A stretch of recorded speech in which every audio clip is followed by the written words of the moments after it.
boxing family? What is going on? What is going on? Just wanted to recap with you guys. You know what I'm saying? Obviously, we seen the press conference today with Devin Haney and Regis Prograis. Then we also got some breaking news as far as Teofimo López and Subriel Matias might be getting it on. Teofimo sent Subriel Matias an offer. Subriel Matias replies and says, Teofimo, I already know you accepted the perfect fight. Just a detail.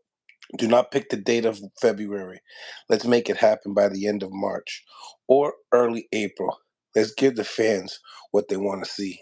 I texted Subriel today, and he did tell me that he didn't want to do it on Super Bowl weekend. He didn't want to do it in February because his hand was hurt. I think he messed it up hitting the bag. Subriel Matias and Teofimo López, probably the top guys at 140 pounds, wanting to give the fans what what we want at the 140 division. We want the great fights. We want the best fights. This fight, just knowing that somebody with a title has actually came into the forefront and said, hey, I'm gonna send you some paperwork, So salute to Teofimo López. If anybody was gonna do it, I believe it was gonna be him. Obviously, fighting Subriel Matias is a high risk, low reward type of a fight.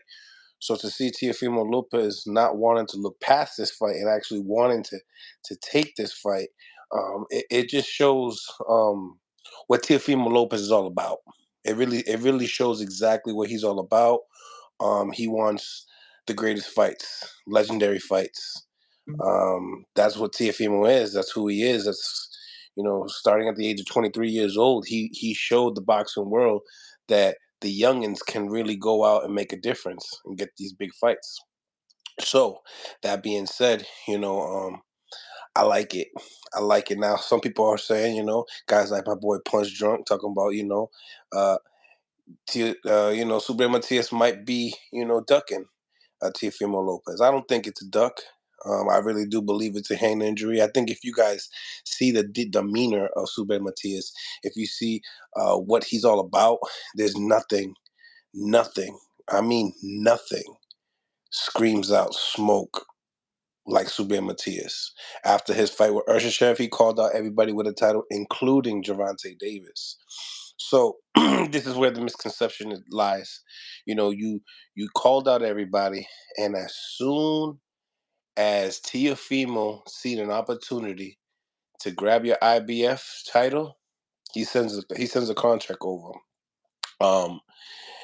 Like I said once again, guys, when it comes to the champions at 140 division, these are the two best guys. I mean, Teofimo López got explosive power and speed with both hands, one of the fastest first steps in boxing. With Subriel Matias, also has super fast hands with combinations, and just disrupting pressure that it's like a bug, like that type of thing. You know what I'm saying? I just slapped the shit out of myself on my neck. There it is. But that was for y'all. hope y'all enjoyed that one. But yeah, I got a little carried away on that one. But for real, Subriel Matias and Teofimo López at 140 pounds, ladies and gentlemen, this is the fight. This is the fight. What's goody in Mill City hoodie? What's up, my guy? What's going on? What's going on? G Smooth, you already know we into this boxing talk. It's that late night rush, and I had to get on. I had to get on. The 140 division just keeps getting more violent, man. It just keeps getting more violent. Man, people really think Matias ducking when he showed his hands swollen. I feel you. I feel you. But you already know there's going to be certain boxing channels that are going to stare narratives to say that he's ducking. And there's no duck in that man. There's no duck in that Puerto Rican man. I'm trying to tell you, man. I mean, he wants the biggest fights and the titles. And fighting Teofimo López, you getting both all in one fight. So I couldn't really see as far as Subriel Matias wanting to duck Teofimo López. What y'all think in the comment section, ladies and gentlemen? And I put up a nice little poll here. So check that poll out. What are the best fights at 140? And I think I put some of the best matchups, including one of the ones that are going to be happening on this Saturday with Regis and Devin. And we're going to get into talking about that with the press conference and all that because it was a goodie. It was a goodie. I actually talked to Regis's head coach and coach Evan Tobler. We're going to be chopping it up tomorrow and stuff like that. So they're just still cutting weight. The Regis camp right now, as we speak, is still cutting weight. So this is the second weight cut. This is the last weight cut. And then therefore these guys will be on point for 12 o'clock. You already know how they do it. They do a early weigh-in, and then the weigh-in that we normally get to see is not necessarily the exact weigh-in. You know what I'm saying? Like they're not weighing 100 and uh, you know, they're not weighing 140 pounds on the scale. If you know what I mean. That's what I just wanted to let y'all know. But most of y'all definitely knew that stuff. But salute to everybody in the chat as well. Salute, salute. Salute. What y'all think about it, man? The takeover versus Subriel Matias, El Brownie, the Puerto Rico. Puerto Rican versus Honduras. What a great matchup, man. What a great matchup. I felt like when it comes down to these two players, you got to be able to have punching power to see these two guys. To see these two guys, you need to have punching power. And to see that they're about to go in the ring and make it happen, shoot, ladies and gentlemen.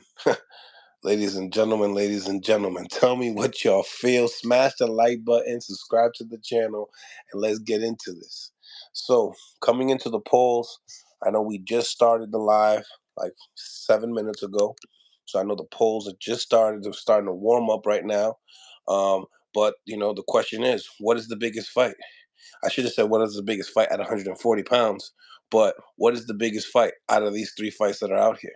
Teofimo López versus Matias, which is in the lead at 53%. We got this weekend's bout with Haney versus Prograis at 16%. And then we got Ryan Garcia versus Rolly. I said Raleigh. Got all the spelling all over the place right now. But you guys catch the drift.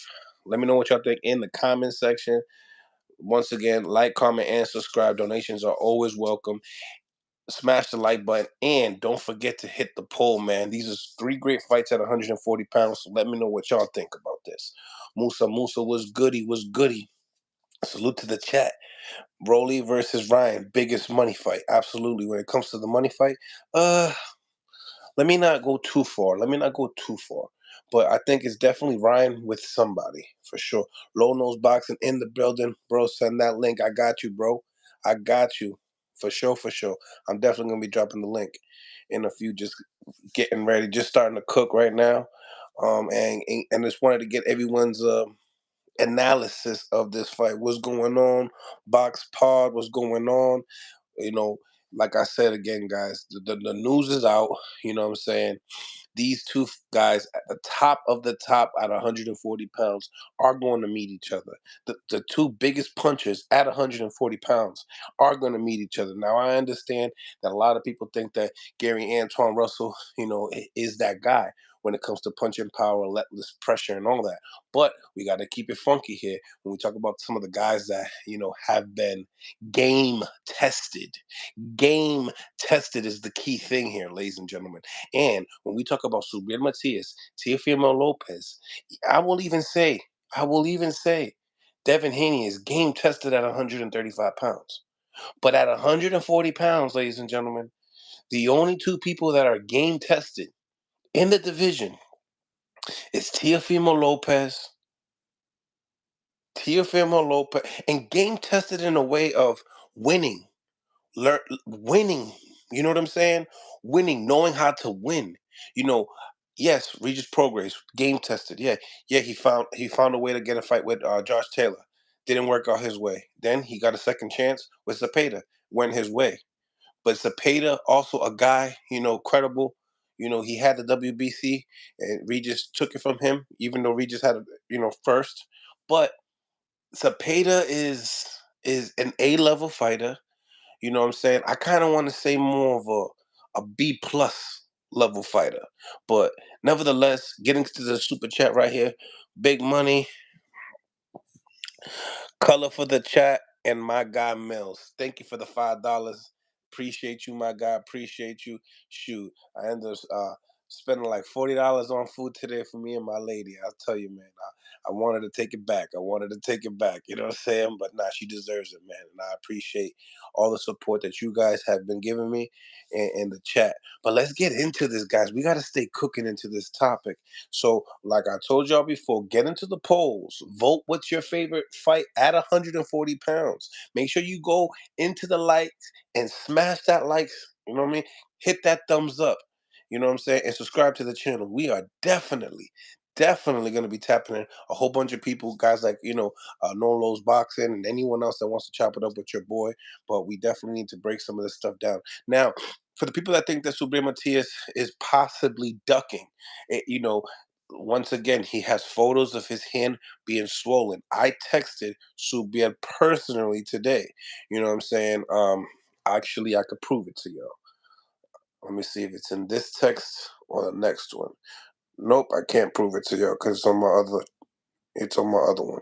But nevertheless, Subriel Matias did say that he couldn't fight in February due to the fact of his hand. So when that happens, you know what I'm saying? We got ourselves a fight here. You know what I'm saying? Like when people talk about duck, you know what I'm saying? Yeah, we are we ducking the fight or are we ducking dates? You know what I'm saying? I think that the fight is gonna happen. Let's be honest. There's no fear button in these two guys. There's no fear button in these two guys. So yes, Matias is injured. You know what I'm saying? And that's why, calm down, Mill.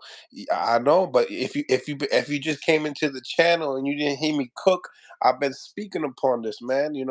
I've been speaking upon this. Matias hit me up personally because I had to make sure that this news was real. You know what I'm saying? Because when I got excited, two of my favorite fighters at 140 pounds going at it. I got excited. I got excited.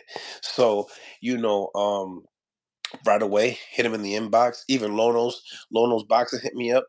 He sent me some of the messages and stuff like that. Punch Drunk hit me up. You know what I'm saying? And then right away, I had Punch hit up Senior and Tio. I hit up Matias, and we had to get this thing straightened out because that fight right there should be bigger than what it is. That fight right there is the best of the best at 140 pounds, going at it, game tested. You know what I'm saying? Super explosive guys. You know what I'm saying? That they're down to go to war. They're down. We've heard Teofimo López. He's down to die in the ring. He said it. You know what I'm saying? If y'all listen to Subriel Matias and his energy of how he speaks upon boxing, it all says it right there, ladies and gentlemen. We're not faking the funk. We're not adding no salt. We're not adding no adobo or sazon or any of that. It has enough flavor. This fight has enough flavor. This fight right here, you do not go to the bathroom. You do not go to the bathroom for this fight. This fight right here is gonna mean something. This fight right here needs to be in New York City. This fight needs to be in Madison Square Garden in the big room, and I'll be there. You know what I mean? Supporting both fighters. Anybody that got me, oh, who do you got, Mills? Who do you got? Who do you got? I got I got a draw. I ain't even playing no games. You know what I'm saying? I think that both of these guys have the recipe to be able to beat each other. It's who comes in 100%, who makes the adjustments faster, who is the one that, and heart. Heart in this fight is going to mean probably more than anything. We're going to see the most heart that ever came out of Subriel Matias. We're going to see the most heart that we've ever seen him come out. Same thing with Teofimo. These fighters will push each other to its max to get us the fight that we want, to get us the fight that we're gonna enjoy. This is not gonna be a fight that you're moving around, you're running around, you're pity pattering. No, it's nothing like that. This fight right here, whoever loses is going to the hospital. You know what I'm saying? Matter of fact, they probably both go to the hospital. How much are they gonna put into that ring? But at the end of the day, the better man will win that night. I think that as boxing fans, this news alone is huge. Because we out here trying to go and pump fights for Subriel. What's a good fight for him? Gary Antoine Russell, yeah, stylistically is great. But this fight right here, you tell me if there's any other better fight at 140 pounds. Teofimo López versus Subriel, El Matadán, Matias. You know what I'm saying? El Brownie de Fajardo, Puerto Rico. It's a seller. It's a seller. You know what I'm saying? Richardson Hitchens beats both. Hey, that's your opinion. You know what I mean? Styles make fights at the end of the day. And I'll tell you right now, David, you know what I'm saying? And Richardson's my guy. That's the homie right there. But I'm going to tell you something right now. This fight right here, you're not dealing with a little Cepeda, little guy. No. Tio and Subriel Matias are bigger than Cepeda. You know what I'm saying? They have longer arms than Cepeda. Styles make fights, man. Styles make fights. And when it comes to the IQ, both of these fighters that I just mentioned, Subriel and Tio got a higher IQ than Jose Cepeda. So this fight right here that's coming up, it just put more spark to the 140 division. Like I don't even know what fight to really, really, really be gassed about. Like I'm trying to figure it out, ladies and gentlemen. I'm trying to figure it out. I'm trying to figure out why is this division so smacking. And if y'all believe it's smacking, go into the polls. The polls have been up for 17 minutes. We got 43 votes. Let's get up to 100 votes. Let's get it to 100 likes. Let's turn up here on Thursday night.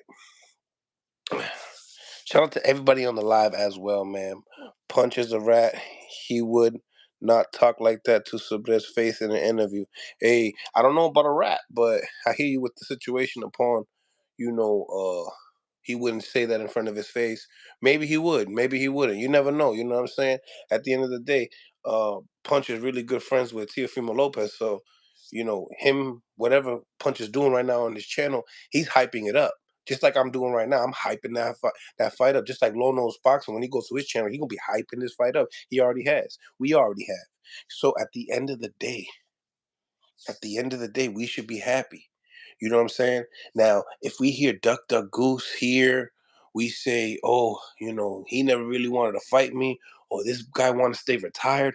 Whatever the case may be, that's the best fight at 140 pounds. That's the best.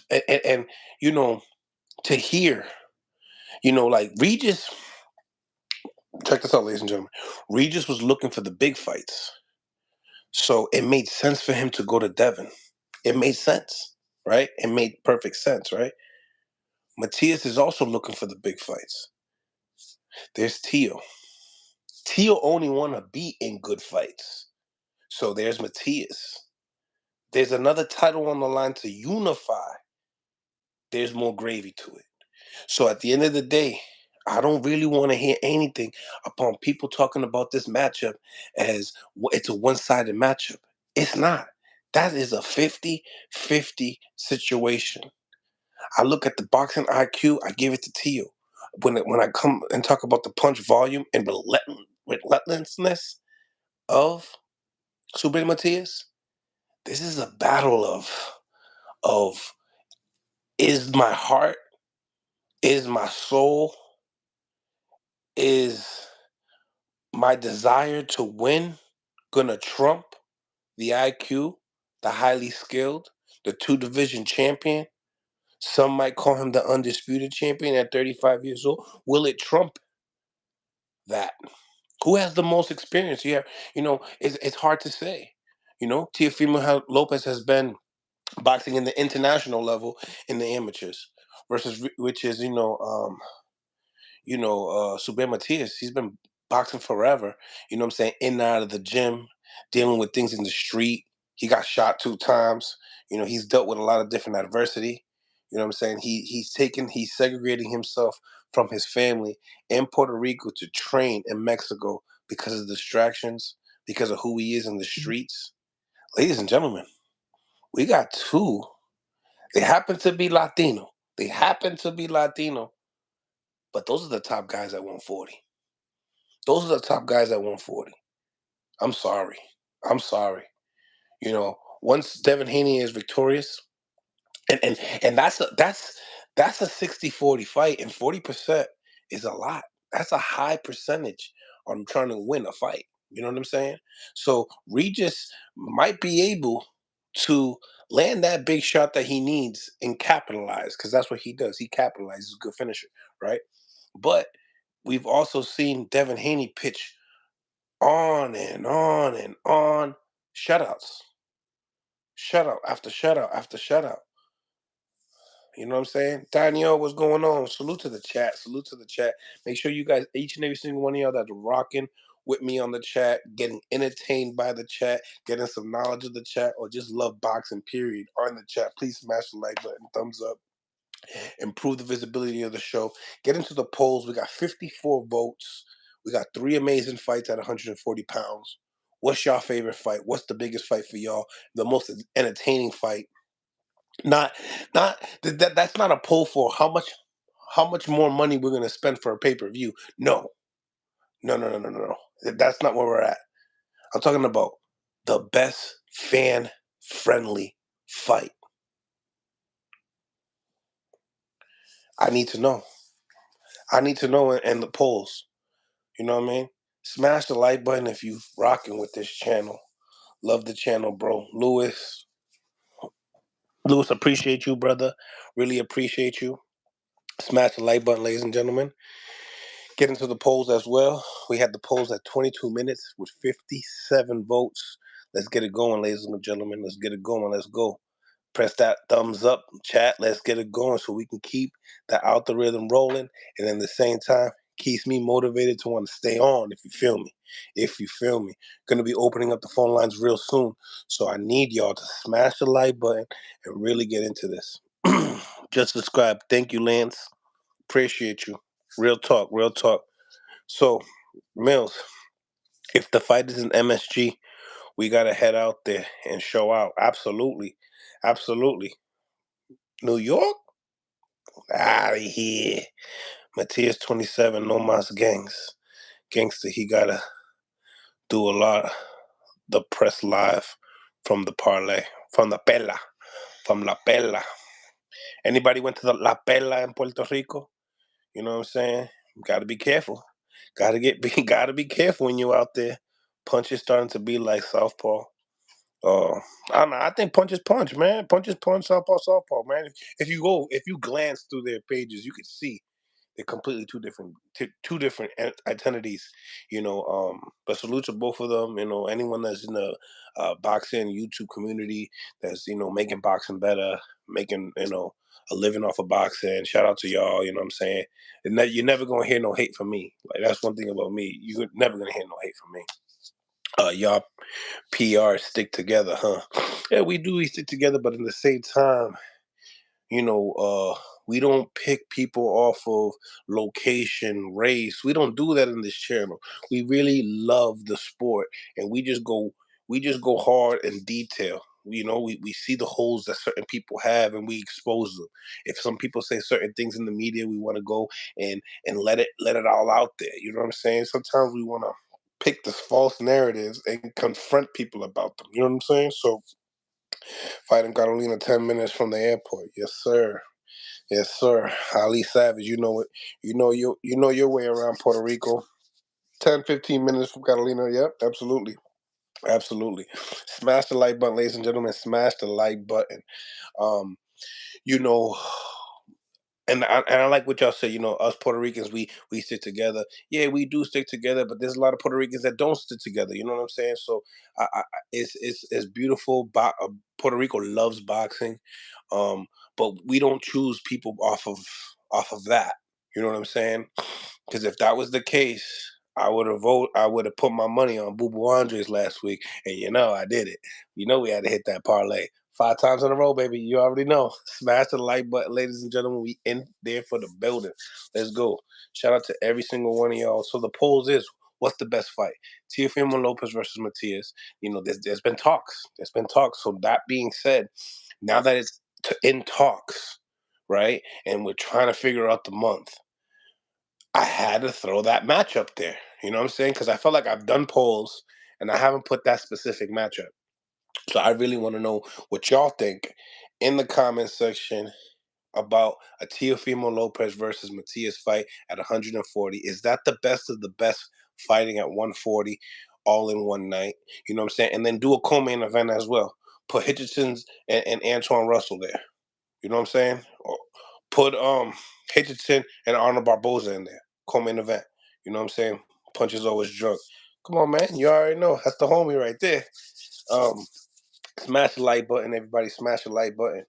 Um, I rock with y'all. I rock with Punch. I rock with a lot of different boxing content creators, and we don't always have to agree, but we can always do a friendly debate, if you know what I mean. Yeah, but we've seen a lot of cross promotions going on, low nose boxing, so you can see PBC working with, you know, Matias. Matias was Fresh Productions, so he has his promotional team has a contract with PBC. So that's why they do a lot of work. Now I don't know if it's an exclusive contract or if he can go basically anywhere, because I don't know if y'all remember, Matias did fight on the Teofimo López card when he, rest in peace, killed that kid, that guy, his opponent, but yeah, PBC's on Amazon Prime. That's going to be great. Amazon got a lot of money, so hopefully we're going to see some more fights. We're going to see people that that the fighters probably going to make some more money, and if the fighters make more money, we might going to see these fights happen more often. Who knows? We don't know how these contracts are going to roll out. Hopefully they force these guys to do like a 3-year, 4-year contract. None of these um these single dates. You know what I'm saying? Sometimes the single dates will prevent you to like take a big fight for a lot of money, and it makes you feel like you don't have to fight again for the following year or the next year. You know what I mean? Salute, salute, salute. Thank you for putting some color in the chat, ladies and gentlemen. Freeze Temp, thank you for the $5. Thank you for the $5, my man. Appreciate you. That's a steak and cheese ready to go. That's a steak and cheese ready to go pa mañana. It's gonna be good. Extra cheese. Hold that. Hold the mayo, but toast the bread. Thank you. Appreciate you. Smash the like button. Freeze Temp. Thank you for the $5. Putting some color in the chat. Salute, salute, salute to my wonderful chat, man. We got 61 people on the live, 32 likes. Let's get these likes up, guys, because you get these likes up, the algorithm gonna boost it up, and we're gonna have a hell of a show. So let's improve the visibility of the show, ladies and gentlemen. Let's get it. Let's go. We'll be charging up my phone, and then let me put say house to the moose. You already know the moose hunter. I'm here. Let's get this to 100 votes, ladies and gentlemen. Jackie Hernandez, La Reina del Boxeo, Jackie Hernandez from Punch Drunk Boxing, all the way to Millcityboxing, tuning in. Shout out to all the boxing community that rocks with, certain channels and shows love to certain channels and loves to be inside the chat, a very respectful chat. It's like this boxing community is nothing like it, man. You know what I'm saying? It's nothing like me saying, "Yo, I'm gonna punch your primo. I'm gonna punch your primo, and he can't beat me for 12 rounds, and I have my whole family betting against him." Salute, salute, salute to the chat. Salute to the chat. Make sure you guys go to the polls. Jackie, check out the poll. Let me know what y'all think as far as what fight you guys want. What fight your guys want to see at 140 pounds? Let me know. We have 55% of y'all believe that Teofimo López and Matias is that fight, is the fight at 140 pounds. What fight is better than that, ladies and gentlemen? Let's be real. Put it in the comments. Let me know what y'all think. Spin off. I need to know. Punch Drunk already saying lies that Matias is dunking. Yeah.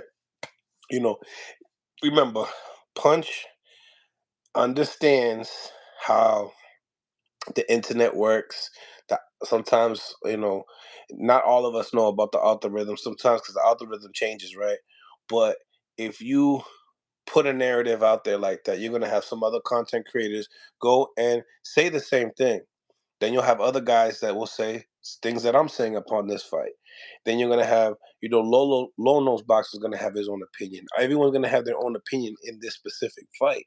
So, you know, regardless if people kind of gravitate to negativity first. So once we hear ducking, it's like a negative thing. So people want to run off of it. So he's really promoting the fight. Real talk. Like he's promoting it. And if anybody is a fan of these two guys, Teofimo López and Punch, Teofimo López and Subriel, you want to make sure that we're constantly talking about this fight. So the promoters will put it together.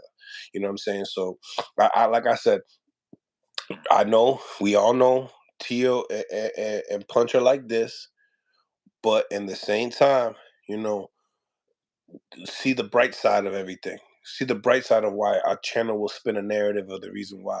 Now, if they're gonna go out there and say, "Oh, this is a one-sided fight. This is a bullshit fight. Nobody knows him. Nobody knows him." That's the one thing that I hate. That's probably the biggest thing that I hate, and with any fan. I don't care if you're a casual fan. I don't care if you're a hardcore. I don't care anything. Right? When y'all say you don't know him, who did he fight? Most of the we deal with this with Terrence Crawford? Didn't y'all learn? Didn't y'all learn like a little bit? You know what I mean? That's right. Blind faith. Smash the like button, ladies and gentlemen. Smash the like button. Appreciate each and every single one of y'all for tapping in. Real talk. Let's get into the comments as well. When you bring in Matias to the channel, I brought him to the channel like a couple months ago, but we'll get back onto it. I'll talk to him today. We'll get back into it. What's crack? Salute to everybody in the chat though. Matias been up in here. You already know. You already know. We had to. We always try to put the best of the best. You know what I'm saying? And some people be like, "Yo, why didn't you have Haney? Why don't you have Haney?" Listen, man. We talked to Bill a few times. Told him to get his son on the show. You know what I'm saying? We're not doing anything extra. So we're gonna ask you a few times. You want to tap in. Once we hit 100,000 subscribers and y'all want to rock with your boy, then I understand. It happens. It's a numbers game. I get it. These little teeny channels can't get the support yet. I understand. I understand. Punch is a must-have if you can only pick a handful of channels. If you can only pick a handful of channels, he put me in the top 10. I wasn't even in the handful. I was in the two handfuls. You know what I'm saying? But regardless of the fact, entertainment, ladies and gentlemen, finding entertainment and knowledge and just something that's gonna brighten up your night, brighten up your day, make you want to come and tap in with your boys. You know what I'm saying? We're gonna be putting in the link right here. Stay tuned. Stay tuned. Put the link up right now. But before I put up the link, I definitely wanted to say a couple more things. I'm from the city. You fuck with the PR. Punch runs with motherfucker mouth for internet. Damn. I follow too many boxing channels. You feel me? Like, yo, I limited it. I limited to 8 boxing channels. 8. I limited it. 9. I just added low nose like a few months ago. So I don't really have like I don't tap into all of them. You know what I'm saying? Because then I won't get no work done myself. You know what I'm saying? And I kind of go off of entertainment. That's why I like Punch and I like um, the other one, Showbiz. I like those two because the entertainment. You know what I'm saying? Entertainment, and most of it's in a positive way. Hate entertainment in a negative way. It's the worst. I wish I could get down to 9 channels, Mills. It's tough. I ain't gonna hold you. It's tough. I only watch 4. See, Jackie, she's blessed. She stuck it to full. She stuck to her guns. You know what I'm saying? Because sometimes you go to a channel, they don't talk nothing about boxing. They'll talk about what's going on in like their gym. You know what I'm saying? Sometimes they're just boxing channels that cater to their city only. You know what I'm saying? And there's some that just cater to certain fighters. You know what I'm saying? So I like it all. You know what I'm saying? Like I visited so many different channels, and some people they post the same thing over and over and over to get clicks and likes. and I'd rather talk about what's going on in boxing every day because people call me every day on my phone talking boxing. So it's like we might as well talk about what's going on, what's going on yesterday, what's going on tomorrow, type deal. So smash the like button, ladies and gentlemen. Smash the like. Definitely gonna get into some of these comments because I see y'all really coming in and tapping in right now. So what you think about Montana Love winning, and what about Jahai Tucker's draw, Mill? So Jahai Tucker is draw.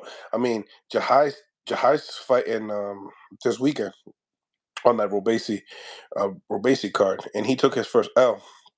I think Jahai Tucker is a good talent. At this, we just need to see more from him. We need to see him when he makes these step ups. I think it's tough being at 154 pounds, at such a young body. That's why, like, when guys like Xander Zayas, we spoke upon this, that, he's a very young kid, but he's at in a real killer weight class. So, when you're going in there, you're sparring with big guys. When you're going in there and you're fighting at that weight class, once 54 comes, for the people that, most of y'all know, they don't do 8-ounce gloves. They do the 10-ounce gloves starting at 54. So, it takes a lot out of you. And, for a small, young kid, not small, because Xander's big, right? But it's durability. It takes time. Sometimes durability is just, you need to grow up into it. You don't need to do weights and all this extra stuff. It's within you. You know what I'm saying? It's in the blood. Smash the like button, ladies and gentlemen. Smash the like button. What you think are gonna be a draw, Mill? What you talking about? What fight, Sean? What you talking about, Sean? Talk to me, talk to me, talk to me. Rap Star Boxing does daily lives from 1 hour to 6 to 7 hours. Sheesh. 6 to 7 hours, huh? Wow. I start yawning after 3. Salute to him, though. Salute to Rap Star, man. Texas, chill. He was just off the rockers today. um, that sounds like Tio trying to Doug Haney again. Nobody cares about Matias. So you in the wrong channel. Victor Garcia. Victor Garcia. So I heard Victor right away. Spanish came into me. Garcia, I'm like, oh shit, he gotta be Mexican.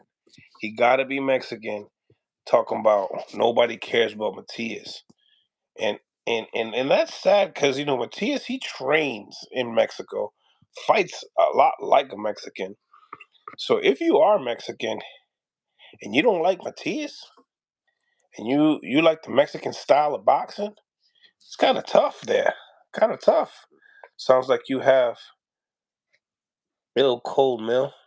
Nothing serious. Nothing serious. I was outside for a little bit today, but nothing serious.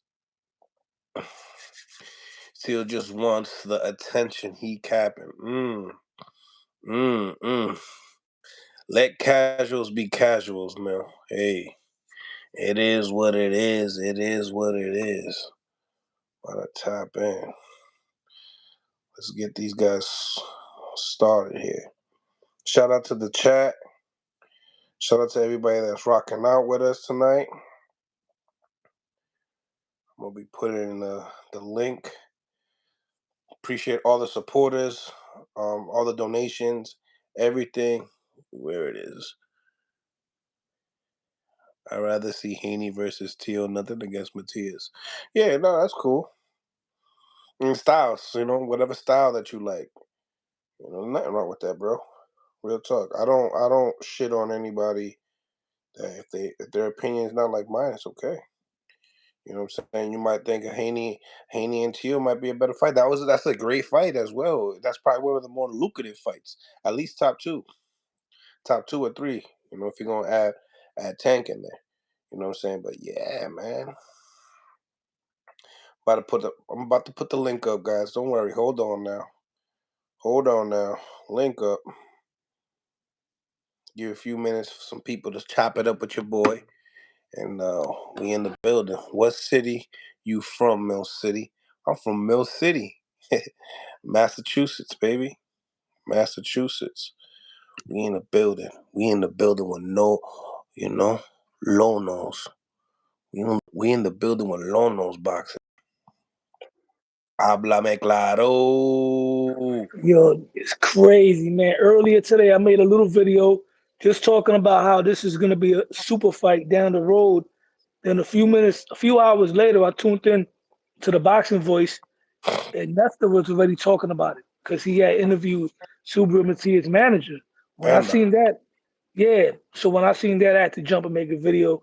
I had sent you the link, and man, truthfully, I wanted this fight to be like in June 2025, because I would like for Subriel to get a main event under his belt to headline Madison Square Garden against like a Richardson Hitchison, because Richardson Hitchison would be his Zab Judah to what Zab Judah was to Miguel Cotto, an African American fighter from New York that's brash, that's skilled, and knows how to talk.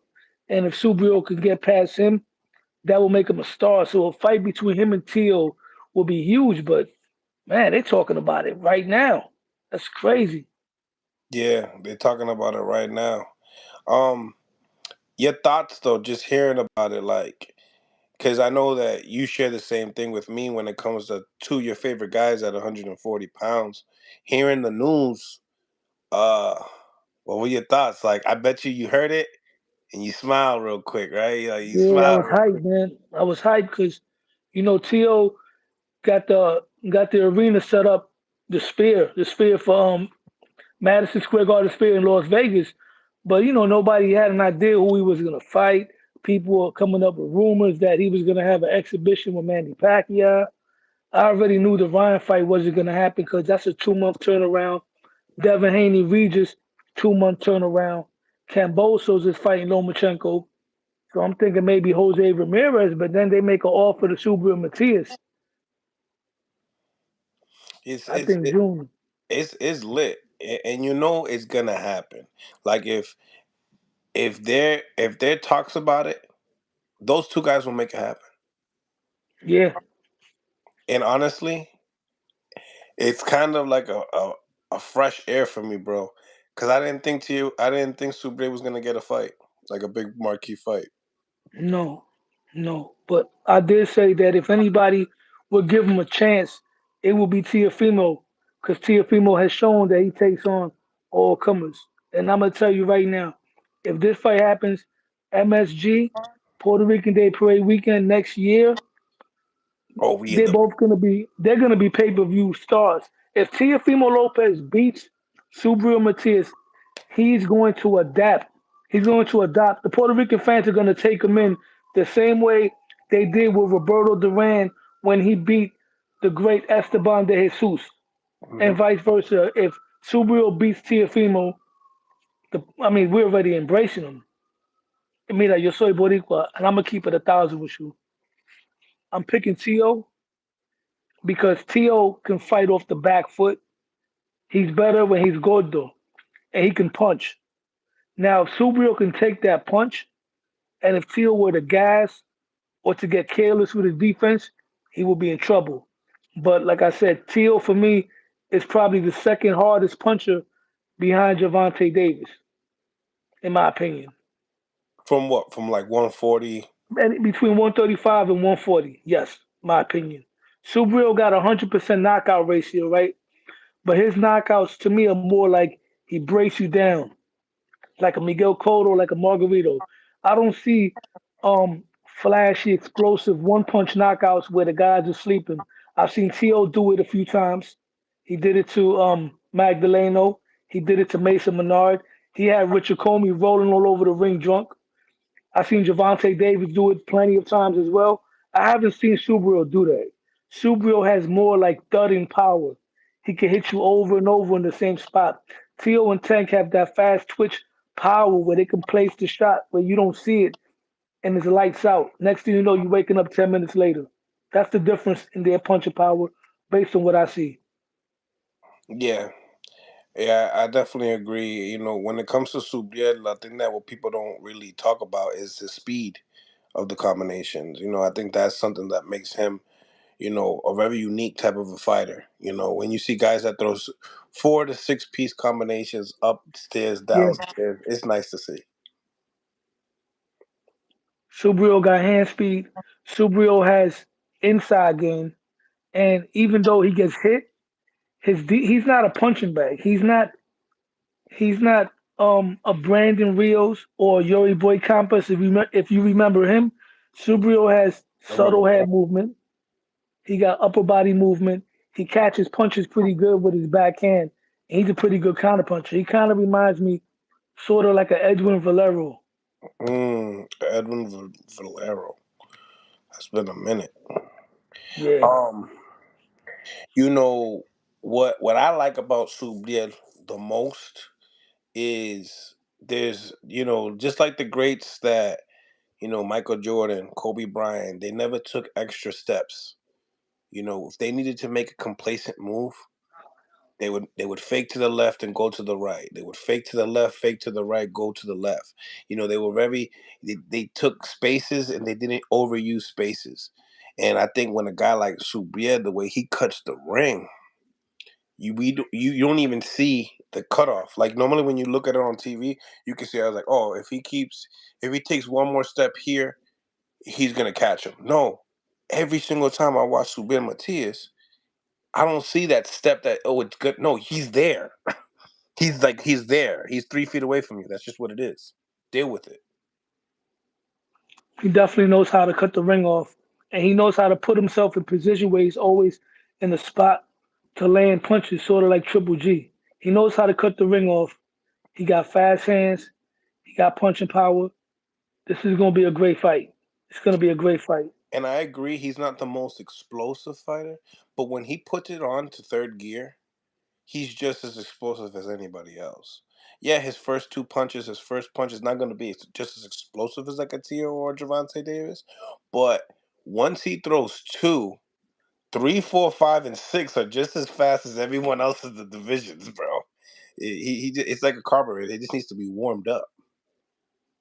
And he knows how to switch up the speed of his punches. Like he can tap you a couple of times, and then the third punch, he'll put more mustard on it. Miguel Cotto was great for that. He was notorious for switching speeds. So with Sugar Shane Mosley, The funny thing that I said that, I don't know if you've seen my interview with Sugar Shane Mosley, but that was one of the biggest things he said about Miguel Cotto. He's like, when I watched him fight, he looked slow, but when I went in the ring with him, he messed up my timing because he would switch up his speeds. He'll throw one jab at a certain speed. He'll throw the other one at a completely different speed. It's like throwing a fastball changeup, fastball changeup. You know what I'm saying? So, I mean, I feel like Subriel Matias has a lot of talent that people that normally watch boxing could not understand what makes him special as a fighter. Tio, you see it. Anybody can see it. You look at a Shakur Stevens, you can see that. A Devin Haney, you yeah, can see it. Subriel, you can't really see it unless you have watched him fight 6 times. You would have to at least watch him fight 6 different opponents for you to understand. My and you're opinion. absolutely right. Because at first, when I first watched him, to me, he looked pretty much ordinary. Me too. But I started watching fights. The fight that I really watched and dissected was when he fought. I forgot the guy's name. He was undefeated. He was actually the favorite going into the Subriel fight. He was a Moreno trained by Calvin Ford's team. Malik Hopkins. It was during the COVID because I was watching it on YouTube. There was no crowd. He was walking them down.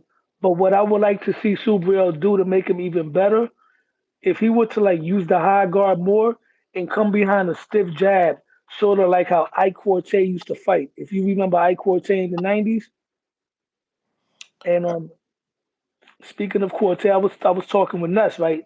And I was telling him, man, we need an Oscar De La Hoya type of fighter today. Because Oscar De La Hoya fought everybody. He was a cash cow. He could have ducked Ike Forte. He fought Ike Forte knowing that he had a potential Trinidad mega fight down the road. Ike Forte today would not even get a fight, bro. Mm, Corte would have been ducked. mm. You know, I like that Johnny just said Sando Martin dropped Teofimo López. You know, in this game, so many people have gotten dropped. If you want to be realistic, Zab Judah dropped, Floyd Mayweather. but it's about how you come off of that. It's what you do right Hmm. after that. You know what I'm saying? So this drop situation, your favorite fighter hasn't gotten dropped. Don't talk to me because I don't know who he is. I don't know who he is. Tito Trinidad built his career off of that. We knew who he was. You know what I'm saying? We knew that there was guys better than him, but we came to see him watch. We wanted to watch him because he was must see TV, and he grabbed the support. But you're 100% right though. If Teofimo Lopez can get a victory from Subriel Matias, which he will be, politics will be on his side as well. Yeah, he would definitely adopt all the Puerto Rican fans that Subriel Matias has for sure. That's the problem that I think Tio has right now. Even though I think Tio is a star that's being blackballed in boxing, the biggest Latino races that the fans that us, the most loyal fans is Puerto Ricans, Mexicans, right?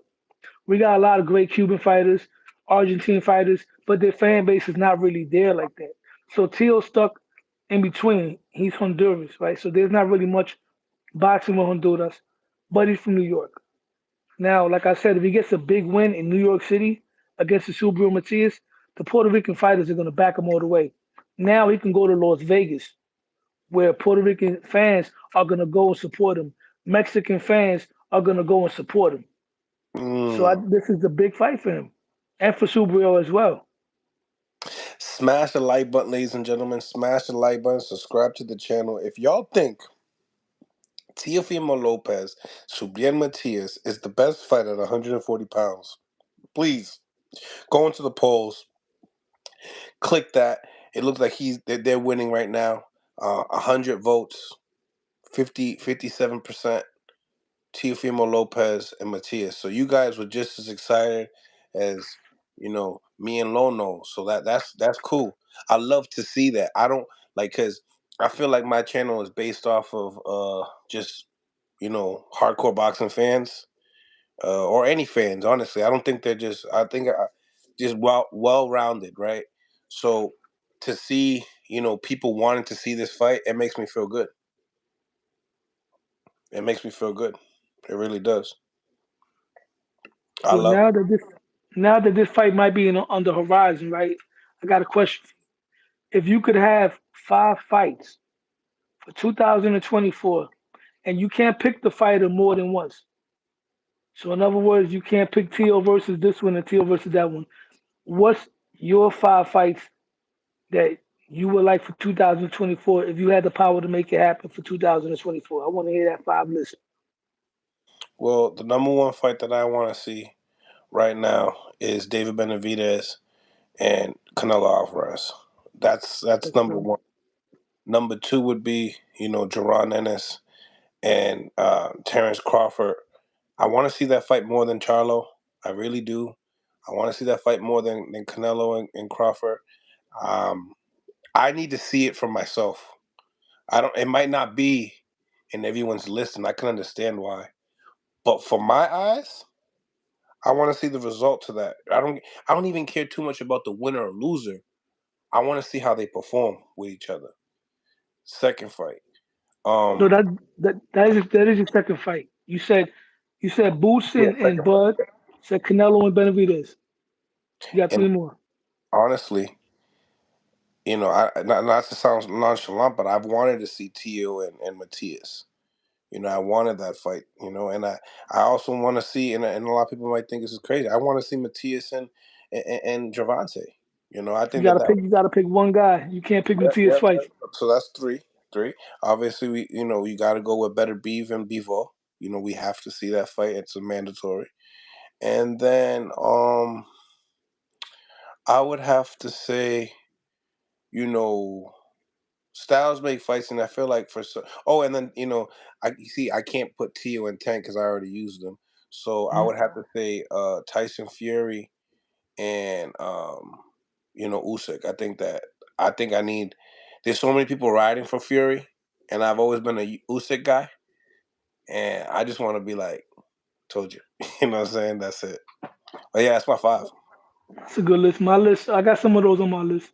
I got Crawford. Not in no order. I got Crawford and Boots.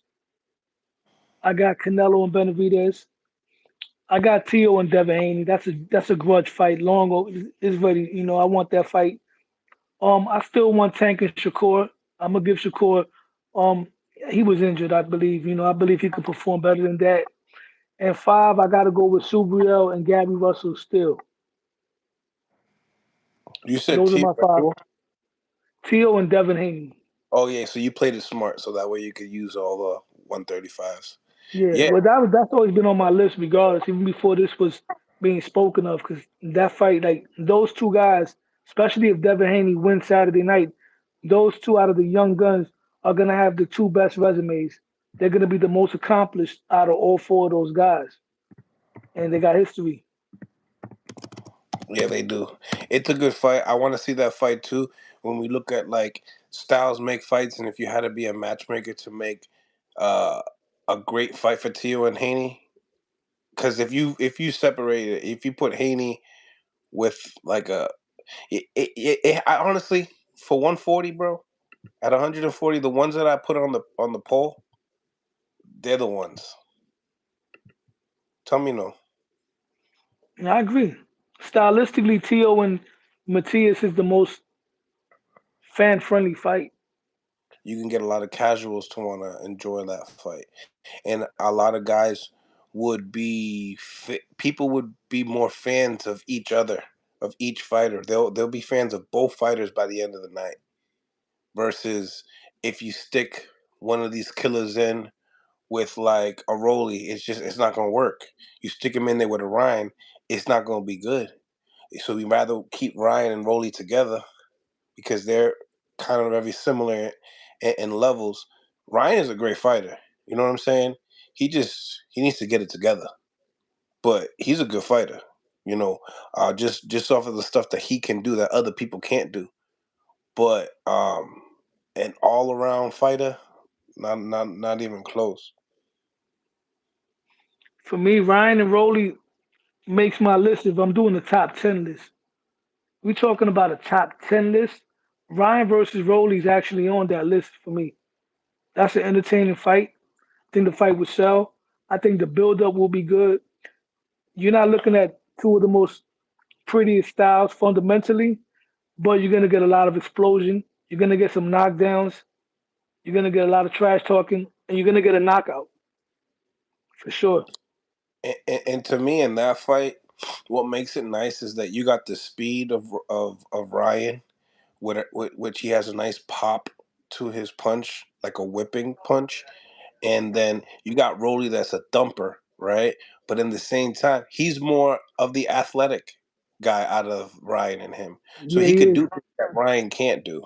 He's You awkward. know, and he's awkward on top of it too.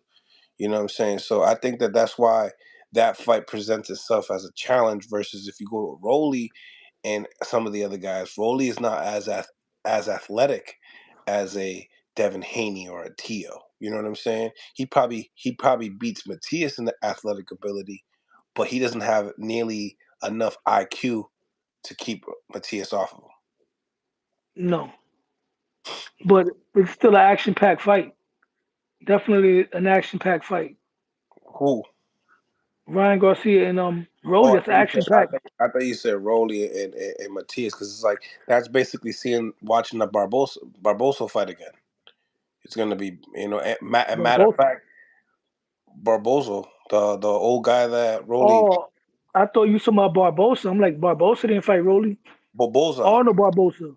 What's Rolly the how do you pronounce Rolly's His uncle, Eviito. Barbosa? I forgot his name. I don't remember his name. Oh, it's in that though. It's in that. Um, so yeah, that's just my take on it. You know what I'm saying? Barroso. I get Barbosa. I know Barbosa has an A at the end, so I say Barboso, but it's pronounced Bor Borboso. I think maybe Barbosa maybe. Yo, Barroso. Barroso. what's your take on PBC's deal with Amazon? You like that? I love it. I love it. I think that the now I feel like the budget. We don't even know what the budget is. We don't even know what the budget is. I know the budget must look good though. You know what I'm saying? I wonder what what type of budget they're trying to invest the first year. Because the first year for any promoter or any network that's trying to make noise, the first we all know the first year is the year. They The got to first show year, out. yeah, you gotta go for broke like Eddie Hearn did. Eddie Hearn did a great job, man. Like, Eddie Hearn's from the UK, so all those fights is like a big spectacle, like a big show. I'm interested to see what announced team they're gonna have, what blow by blow color commentary team they're gonna pick for that. What the production is gonna look like. Mm-hmm. Oh, the I would like production. Paulie Malignaggi to come back, man. I like Paulie. Yeah, I think he was the best I or like one of them. I like Paulie. He shared on my story one of my I talked about him, Cotto, and Floyd in a segment, and he shared it on his story and shit. He talks a lot of facts. He doesn't care about being political, No, and because of that, he gets fired in certain places and stuff like that. So salute to him for being true to himself, and because he's had some great fights. He's also had, he's been on the other end of the stick when it comes to being blackballed as well. So I like yeah, Paulie, great commentator. I think that we miss out on him not commentating. I don't even like Sergio Mora that much. it's not really exciting. Like Paulie to me was one of the best. He was very knowledgeable, and he, believe it or not, even though he was controversial, Paulie wasn't biased. Like you can hear certain commentators, they might come off as biased. A lot of them do, especially if the fighters from that network. And you know what's cool too, when they do the Pro Box TV, right? A lot of people be praising. It's 50-50. 50% will praise Bradley or what he says. 50% will just say he's top ranked bias, right? But when you listen to Paulie and and Bradley talking the same time, damn, Paulie's levels. He's levels ahead, bro. He's levels. Salute to Paulie. Roy Jones was great too in his day. He's lit though. He's good. He's good right now. He's still good right now to do commentating. Yeah, Good. Foreman brought like a comedy to it. Foreman was good, but he was a little comedy, but he brought some personality. Like back in the day, that's why I miss HBO Yo, boxing. Thurman and Paulie together. Thurman's a good talker, man. Thurman and Paulie together. That's Paulie is boring as hell. I mean, hey, it's your opinion. You know what I'm saying? It's your opinion. They both haters though. Andre Ward better than both of them. I would have to agree with the Ward situation. Ward is definitely one of my favorites for sure. And they, Top Rank took a hit. I think they took a big hit when they lost him. Yeah, they did.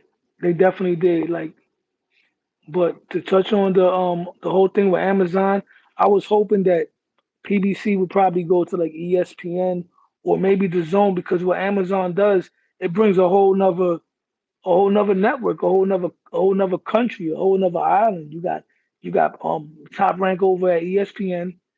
You got Matchroom and Golden Boy at the Zone, and now you're gonna have PBC at Amazon. In a perfect world, there'll be more entities together, so these fights could be easier to be made. And to double up with boxing language, Chris Algieri, another good commentator. Like I think him and Paulie mesh very well together. Um, they have completely different takes. They don't agree with each other's too much. I love that. When you have people that have a different, if you know how to play devil's advocate, but still come with a precision, accurate, of how to break down a fight, do it. You don't have to decide on what. I'd rather it be separate and you take the great assets of why you believe this guy is great, and the same thing goes for another. My opinion, but smash the like button, ladies and gentlemen. Subscribe to the channel. Appreciate my man Lonos for tapping in, man. Real Definitely, talk. man. You know I support, man. See, I You one of see, my channels I watch. I see a channel building. I see that the video that you did off of the interview I did with Subriel did really well on your channel. That So that one was crazy because good for you. I I was made that happy. one like people started tapping in, and I've been getting a lot of people from Puerto Rico like Hmm. tagging in whatever. I Yeah, had my channel for 9 years, but I wasn't do. I just had a channel, a YouTube account. I made like two videos, like maybe 2, 3 years ago. 2 years ago, I made two videos, like a highlight video, one for Boots Ennis and one from Tio. But as far as doing my channel, talking and doing what I'm doing now, I started last year in January. that's what's up, man. Yeah, I started like 10 months ago too. Just started.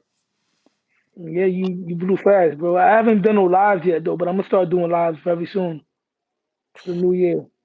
Yeah, you have to. Yeah, Teddy's trash, man. Teddy Atlas, he lost it, man. Teddy, Yeah. he lost it. You know what it is that certain guys are just good in the gym. Like, have you been around trainers that they don't know shit of what's going on in boxing, but they know everything to make a fighter?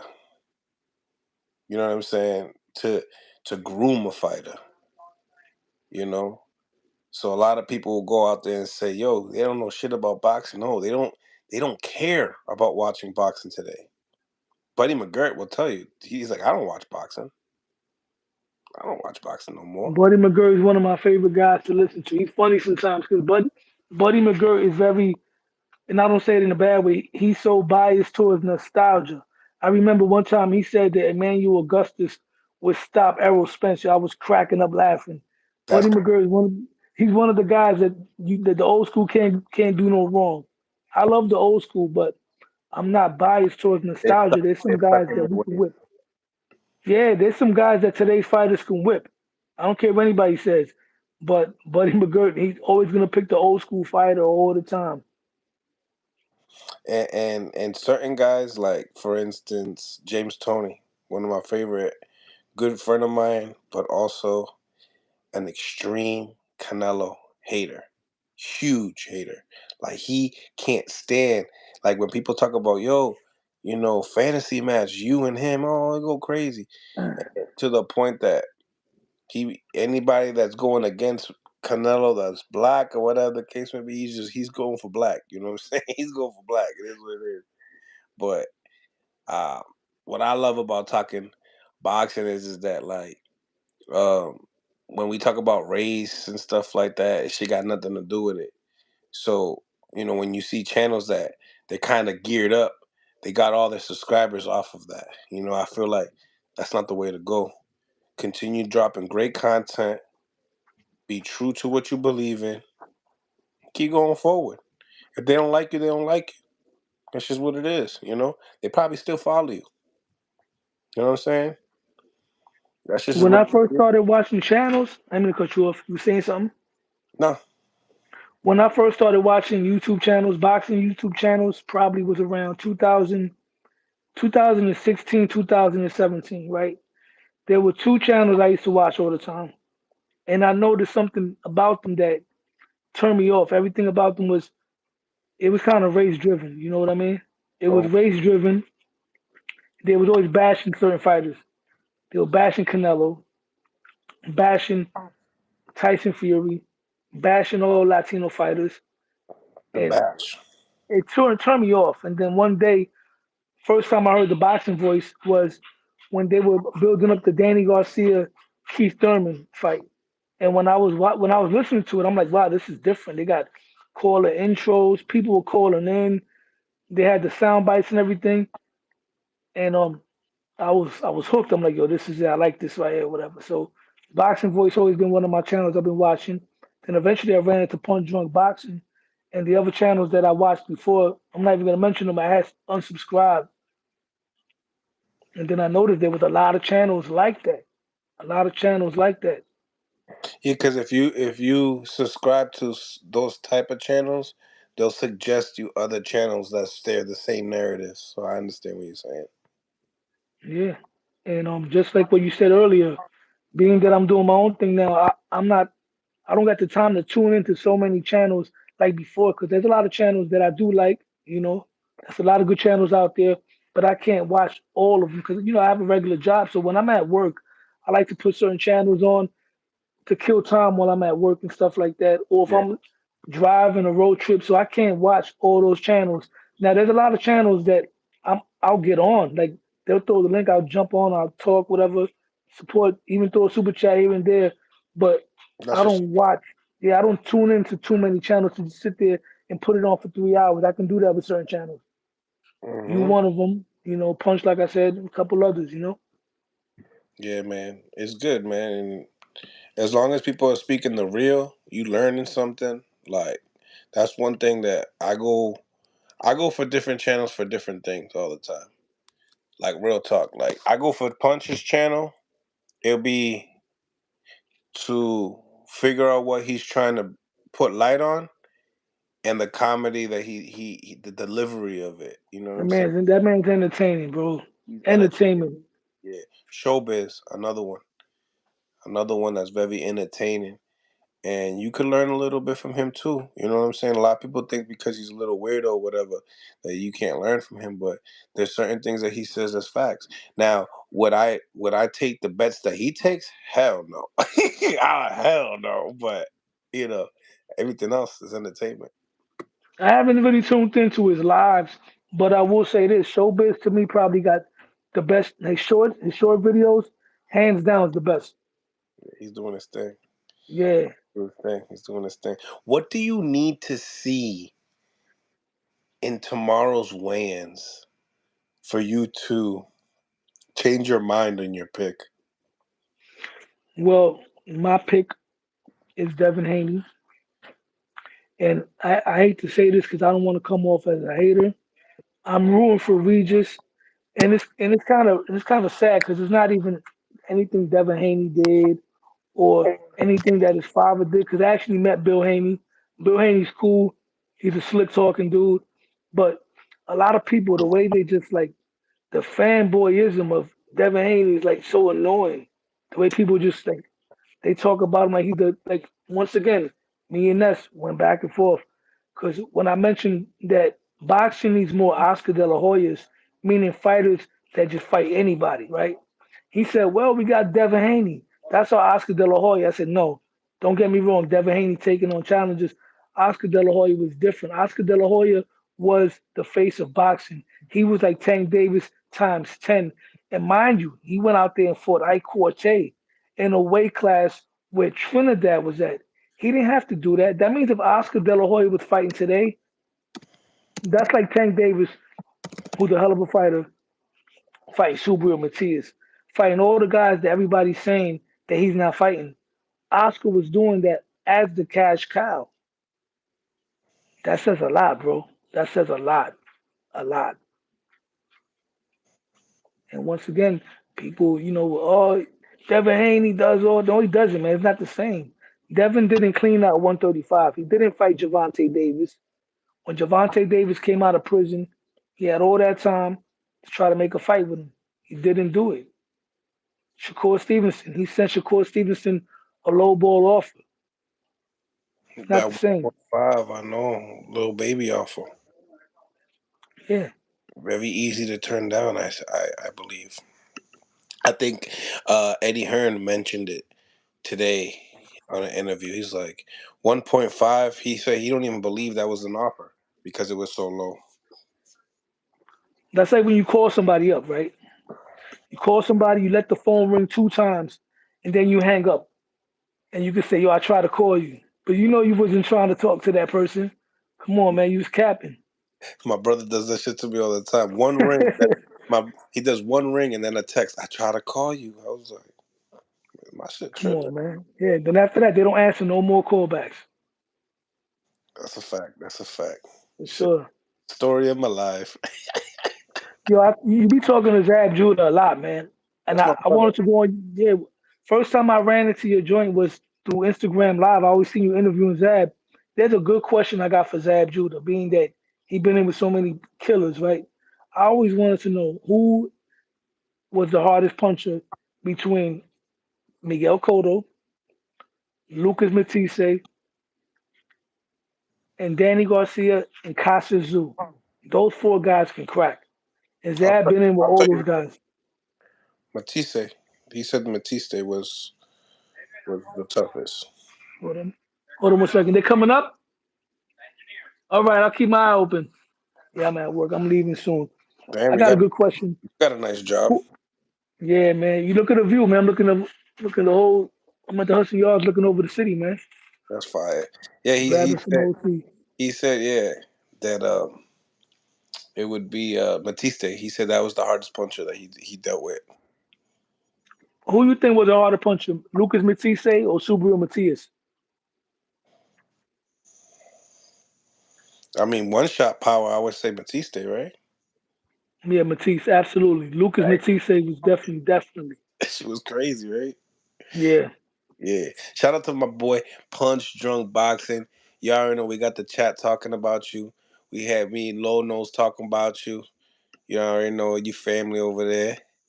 Uh, Yo, a Punch, lot, once a lot of again, man, people like I think said, Punch. A lot of people yeah, think you talking crazy in your channel today. You know, but I love it. I love the promo, baby. We need people like you.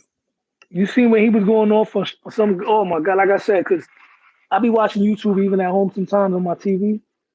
And there's a couple of like highlights I took from Punch Drunk's channel, and I threw it on my IG live just for comedy. Like there was one time when he was going off on Edgar Berlanga for being in the club. Tonight, Punch went crazy on some girl that was trolling him on the chat. I'm I taking see that clip it. and I'm posting that up on my IG. Yo, dog, I was cracking up laughing, bro. Yo, yo, Yo, Punch is crazy. I'm gonna see if you want to tap in with us right now. Let me see if you'll tap in. I appreciate you for chopping it up with me, my brother. Cause I want to Definitely. talk. I want to talk to him about that shit too. What he said about you, he liked that Vijiji juice. He liked that shit. And he always say, bañate, bañate, sucia, Bañate. bañate. I know. So punches that. But Lomo, thank you, Yo, my brother, for tapping in, man. definitely, man. Yo, have a happy holidays. God bless, man. Tú lo sabes, tú lo sabes. Smash the like button, ladies and gentlemen. Smash the like button. Punchy drunky. Hey, I couldn't tap into your channel, so you're gonna have to tap into mine, my brother. You already know. Tú estás hablando mucho mierda ahorita. Hablando de mi tipo, mi body. I had to pray. yo, you went, yo, bro, tap in. Stop playing. Yo, I heard that. I'm like, he did not just say that. He told her to take a shower. He told one of his subscribers to go take a shower. Punch is crazy. He went in and he's here. Now we're gonna see him go crazy on my channel. Báñate, coño. For real, son? No, que For esa real, tipa me son? estaba jodiendo a mí. She not being good to me. She not being nice to me. Yo, you mad funny. I'm like, yo, he really going in on her. Yo, I'm over here trying to figure out what she esta wrote. What she tipa está wrote? buena rullía, this girl. Jennifer. Jennifer. That's what her name was. Jennifer Yeah. from the block. Yo, she always coming to say I'm a capper y estoy hablando mentira and online. ¿Y qué te pasa, mujer? What happened? No respecting me? Don't go to Punch his channel and call him a cop because you never know what type of punch you gonna get. today Yo. today he was smelling everything. He said, "What you said about the GG juice? Uh-huh. What you I don't said know. about What? GG? Squashy. She need to get the dish. The The dish dish. cleaning? Oh my goodness! Oh my goodness!" I was like, "The respect is here. The respect is here." My girl was laughing too. I had that shit on loud. Hey, you know, I had to pray. You know what I'm saying? I'm a man of God, ladies and gentlemen. You feel me? I'm a man of God. You know what I'm saying? Sometimes, I get ahead of myself, and sometimes the evil spirit takes over, and I had to, because Jennifer, man, damn, she don't give me no break, Mill City. She don't give me no break. I told the because I told her, I said, towards the end, I said, but I send the link. Come to the panel and tell me how you feel, Jennifer. Come to Oh, the panel and tell me how you feel, Jennifer. And then she said, no. I said, pues you ducking me like Subriel Matias is ducking Teofimo López, Te duele la mano, your hand hurts, jugando con you finger playing yourself and stuff like that, That's how it got started.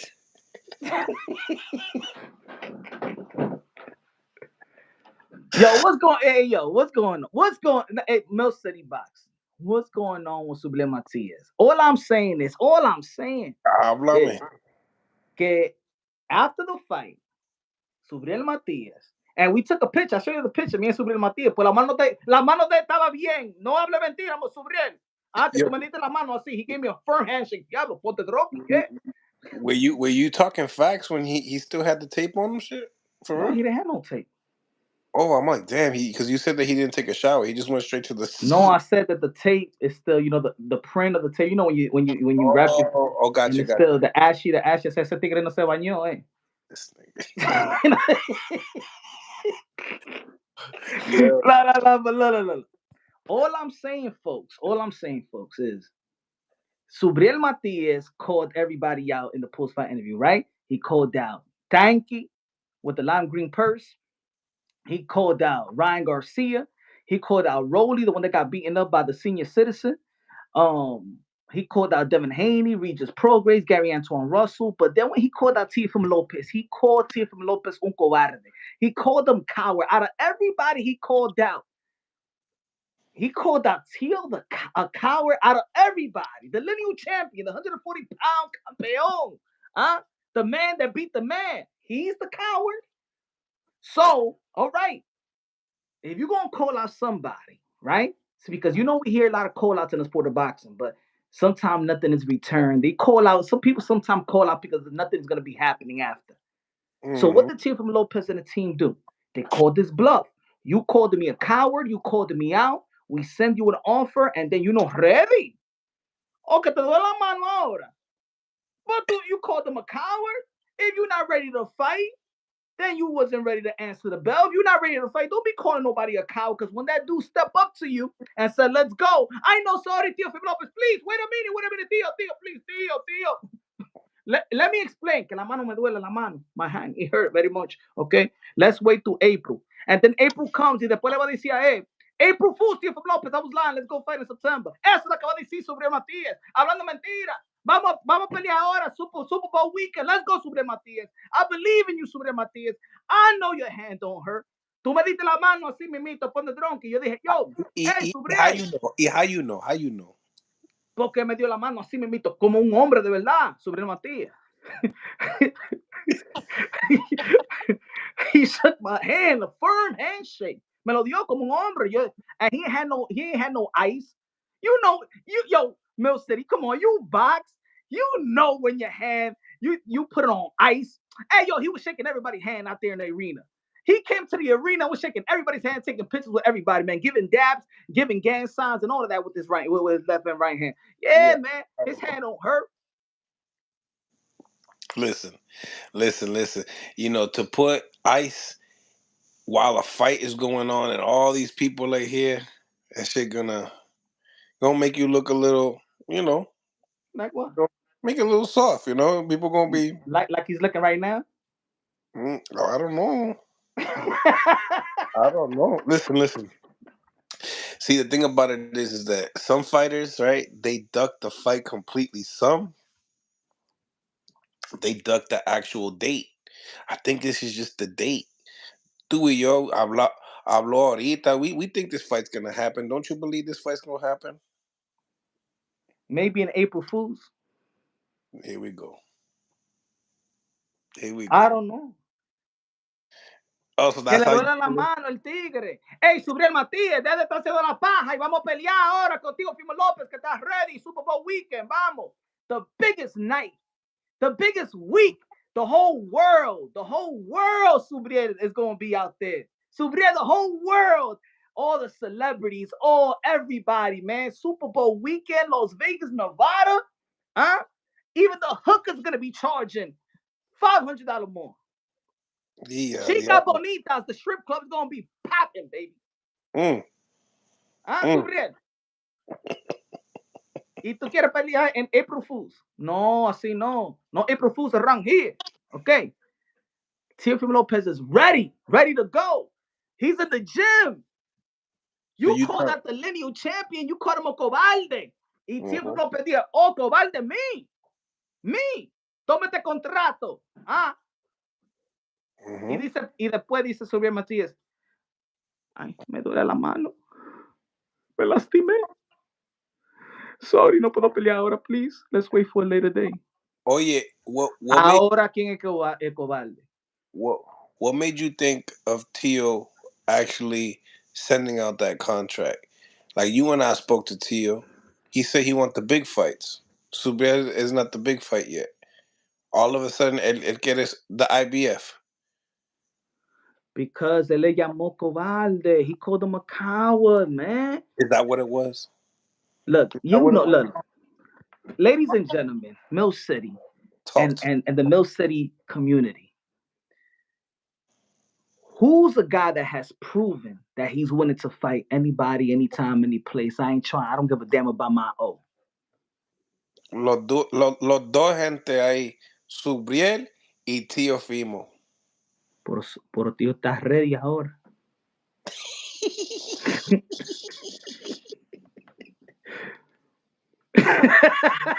Yo, we got to do an interview with him para hablar de Let's esto. go. Let's go. Look, We I gotta, think we that's a gotta do great an fight. interview with That's him. a great fight. And to be honest, look, every fighter you know that get injured. I mean, he was confident in going to the fight with a messed up hand, but he knows he can't afford to go with a messed up hand versus Tio. So he needs his time. With Tio, he needs his time. And I could respect that. You know what I'm saying? But I also think that is not Tio. I'm sorry, I also think that is not him. I think that today, with the news of Amazon Prime, I'm being honest. I'm being honest. No jokes aside. No jokes aside. I'm being honest. I think with the Amazon Prime deal, they're probably like, yo, all right, man, we got this deal. I know you want to fight Teofimo Lopez right now, but right now is not the time. We just got this big deal. You are one of the guys that they're gonna feature in Amazon Prime, especially with the buzz that he's getting right now. And out of all the fighters, to be honest, and I'm being and remember when we spoke to Subriel Matias, I said this. I believe that Subriel Matias, to be honest, could actually garner more fans because the Puerto Rican fan base is a legit fan base, and I'm talking about top in America, top three. Matter of fact, top two in America, the Mexican and the Puerto Rican fan base. When the Puerto Rican fan base is on, they're the loyal fans. Mexico and Puerto Rico, the American fans, right? In all of boxing, we will say, of course, Mexico, UK, Puerto Rico, and Ireland, and Japan out there. But Japan really doesn't cross out here. But those fans we seen the Irish fans out here. We seen the Puerto Rican fans. That's enough. That's we seen the Mexican fans and the UK fans. And I think that now PBC and the management team actually saw, wow, that win that Subriel Matias captured in the Mandalay Bay, he never received that type of buzz. I'm talking about buzz where all the writers are writing about him. Now they're saying that he's a boogeyman. Now they're saying he is. Remember, they was never really matching Subriel Matias over here. Remember when he was here, he said, "Why nobody of them call my name? Or why don't the media people tell them or match me up with everybody else?" We always matching Shakur, Devin, T.O. Devin, T.O. Tang, T.O. Ryan, mix them up, you know what I'm saying? We never add him, to be honest. They never really added him like that. Now they are. So why are they gonna put him against Teofimo Lopez now? They're thinking, wait, we got a gold mine right now. Let's wait till June. Let's give him a great fight. Let's for the first time, physically in the presence. Let's put him in the presence of Puerto Rico for the Puerto Rican fans this June upcoming year. And I think that's what they're gonna do. I think they thinking about Subriel Matias like they thinking Pitbull Cruz. Remember, they didn't let him fight Shakur Stevenson because they waiting on this PBC deal. They didn't let Frank Martin for Shakur Stevenson because they knew this PBC deal was coming down the pipeline. And I feel this is just me, just my assumption is we could fight Tio, but we could actually make millions if we just wait just a little bit and let's give Subriel Matias a chance to capture the imagination of one of the most loyal fan base of all of boxing, the Puerto Rican fan base. Porque if you put him now con Teofimo López y pierde con Teofimo López, what happens? He has not even fought with the audience of the Puerto Rican. This is the time right now, and I think the management's like, nah, not right now. I know Subriel, you got the heart. You 31 years old, man. You ready for this fight? But yo, we can make you a star just as big as Tio because Tio got the Honduran people. We've been to a Tio fight. There's a lot of Puerto Ricans that support Teofimo López, but the Puerto Ricans ain't going to support Teofimo López like they will support Subriel Matias. And that's what I'm saying. What do you think? Nah, I hear it, and I could agree. I could agree that that could possibly happen when Prime comes in. Um, I just feel like Matias is in a hard place if he don't get big marquee fights, and if they're not, a title fight. That's why this was so surprising when you called me today, and I was like, "Tio, get the better bet out there." He didn't like what Matias said that night, I guess, because Tio coming like that. Tio But coming that's like, Tio. People should expect that. What you think his name is the takeover, but we're Mill? His complaining, name but is the but we takeover. he's also complaining about money.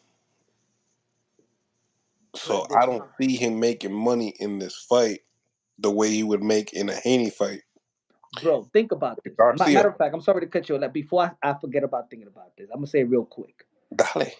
June, Puerto Rican Day Parade. Who's in PBC that could grab the attention and they could go back and forth and argue and make it entertaining. And both of them know how to speak Spanish también. Que se puede defender and they could talk to each other. Rolly Romero Unification Bound on PBC Amazon Prime. Rolly Romero and Matias. And then when Matias beats Rolly, Teofimo Lopez's friend, gets that buzz, knocks out Rolly, becomes a unified champion, and then get Teofimo Lopez after that. ¿Tú no crees que ellos están pensando en eso?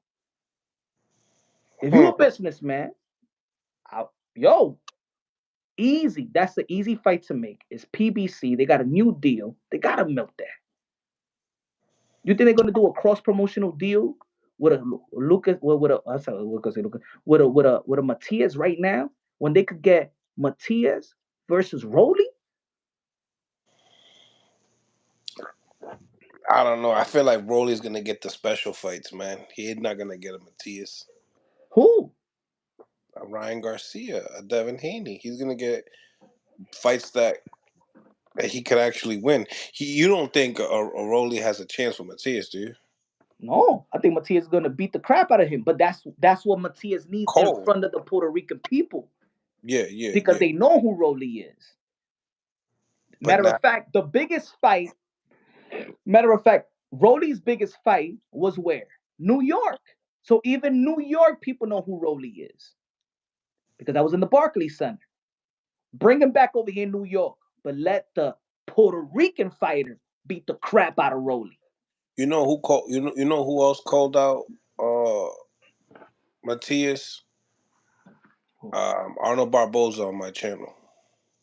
Yeah, but that's what I'm saying. He's with Golden Boy. He just signed with Golden Boy. You think they're gonna do a cross promotional deal right away? I That's mean, what I'm thinking. I'm not thinking that's not a good. I think that's a good fight. What I'm thinking is the Amazon new deal. They're not gonna do right away a promo. I don't think they're gonna do a right away co-promotional deal. mm, It's in-house money. Matias versus Rolly is in-house money. And the Mm. way that Matias talk and the way that Rolly talks,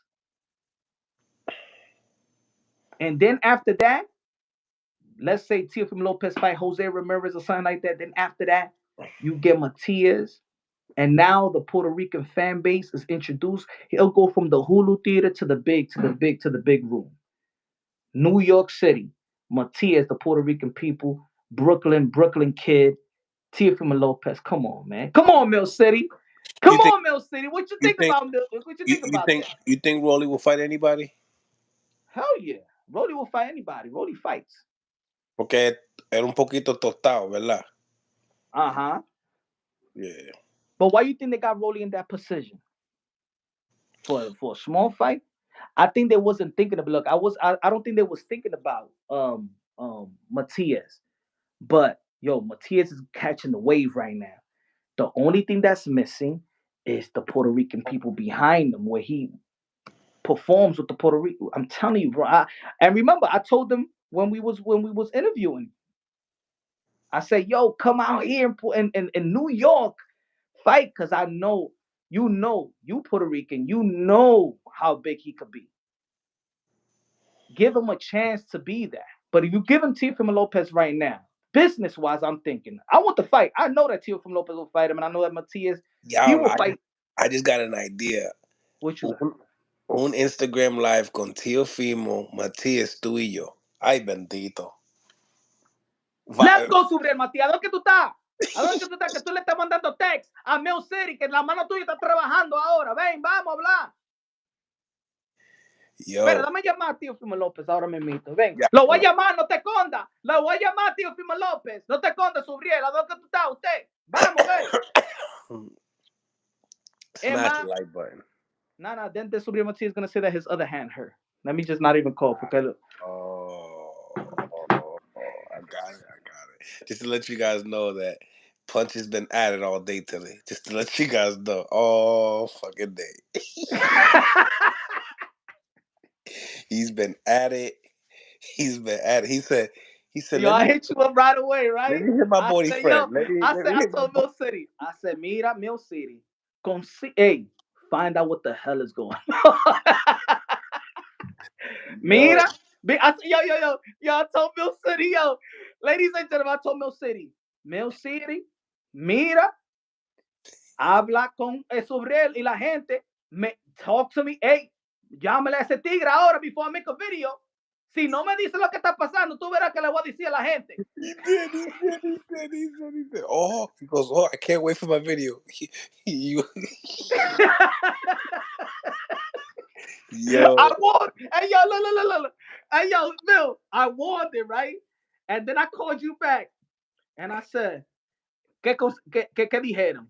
No me dijo nada. ¡Ay, tú verás ya! You gonna see?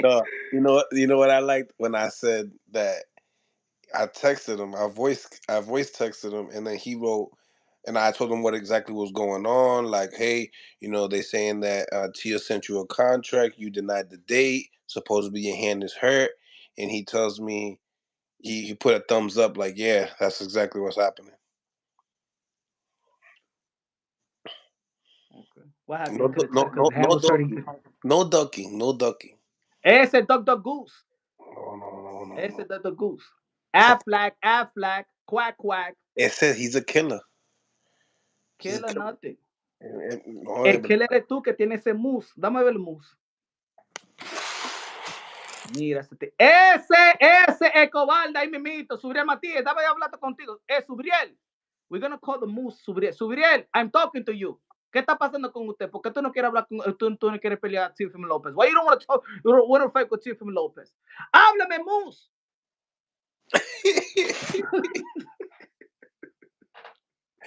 Oh shit. It's a good fight though, man. That's the best to me, right? Obviously, I wanted to see Haney and Tio, right? But I want to see this fight more. I know what type of fight I'm getting. I think it's gonna be a good promo. I think it's gonna it's the styles, you know what I'm saying? You know what's good things about fighters. You know when people like to diss fighter. Oh, yo, Teofimo López lost, but guess what? These are two guys that already lost their O. They're not even afraid to lose their O. They already lost it, so they're not hanging on to no O. These guys are offensively sound. They're willing to throw down. They're willing to die in the ring. They're willing to kill or be killed in that ring. Both of these guys. You know, I know what they're all about. You know what they're all about. We ain't gonna get no running in this fight. We ain't gonna get But no. I like the humble post. He said it because he could have kept his mouth shut. Remember, this information, not even Teofimo López put it out there. So Teofimo López not even bragging about that, yo, you declined and you wanted that. It was you. Now, if Subriel Matias never would have put that post on Instagram, we don't know shit. Right. To be honest, we don't know nothing. And Senior, he would let punch. Hey, yo, Moon, guess what this motherfucker is? Pussy! We're gonna get the Boricua. This guy, we sent him a contract, Moon, and bruh, he's ducking, bruh. he ain't even say nothing. So at least he said the truth and be like, hey, yo, Teofimo López accepted the fight. But me duele la mano porque yo estoy haciendo mucha paja. Por eso, Subriel. Crazy.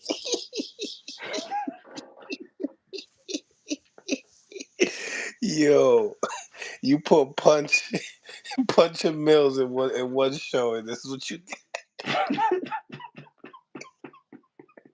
Tú estabas esperando por esto. No, yo no estaba esperando por eso. Porque yo no sabía que Matías iba a decir, me duele la manita. My grandmother used to sing the song to the little babies. She used to babysit. Linda manita que tengo yo. Linda manita que Dios te dio. Linda manita. ¿Qué te pasa la mano, ah? ¿Quiere que ahora vamos para usted? Ponte listo, Subriel. Ponte listo, que Teofimo López de takeover. And I'm going to wait for you, okay? No April Fool. No marzo, no April Fool. February.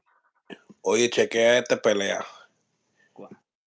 December 16th. Sonny versus Bam.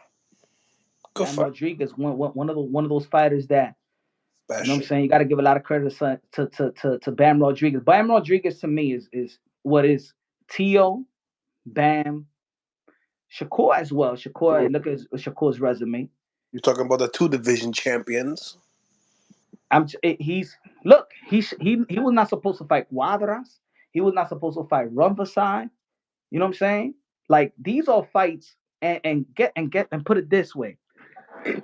Bam Rodriguez is a dog. He's a beast. He got his jaw broken in the same year he about to fight again. Last fight, he had his jaw broken. Yeah, I know. And he's winning the fight, Sonny Edwards. Bam Rodriguez, bro. Tenemos aquí queso, Edward Charles in the building. Queso de Tropicana, queso de American queso, queso de cheddar cheese, queso de mustard cheese, queso. Yo. No, but you right though. Yo, he actually hasn't had a lot of time off since the jaw's been broken too. What's it been? It happened earlier this year. You know, and I was listening to an interview. I was listening to an interview saying that I sparred the other day, and it was I was okay, so I'm ready. I was like, oh shit. Maybe he's not sparring enough. But that's what I'm saying. Like it's wild that he's gonna be back in the same year. You want to give time, especially when you were young. You know what I'm saying? He's what 23 years old, 22, 23 years old, right? Mm-hmm. So he's young. There's no rush. But this man, this guy is an animal, bro. I love Bam Rodriguez, man. I wish I wish the people would respect more the lighter divisions and stuff like that. To be honest, I ain't want him to move back down, especially when he conquered Rumberside that beat Chocolatito and beat Juan Francisco Estrada. I think he should have, I would love to see a fight with him and Chocolatito, 115. They'll never fight though. They're friends. Man, this is Real friends in boxing is the ones that give opportunity to each other to feed their family, man. I I think agree. I agree. that's real friends. But then it's like, I have to punch you in the face, and then I gotta look at you, and I'm gonna make you. It's not like Gotti and Ward. Gotti and Ward, they had a great relationship outside the ring, just like Bam and Chocolatito, and they got really, really messy. Pause, but they got really, really messy in that fight. Yeah, All man. three of them. But it's boxing, man. We can't. It's boxing. But this is where it comes down to, bro. Like a lot of these I'm. You guys. know what, Bill, man. I'm glad that you're being nice to me because I thought that you was gonna, make me eat my crow and my humble pie with Boo Boo Andre. But you actually being nice to me, right? Hmm. Thank you, man.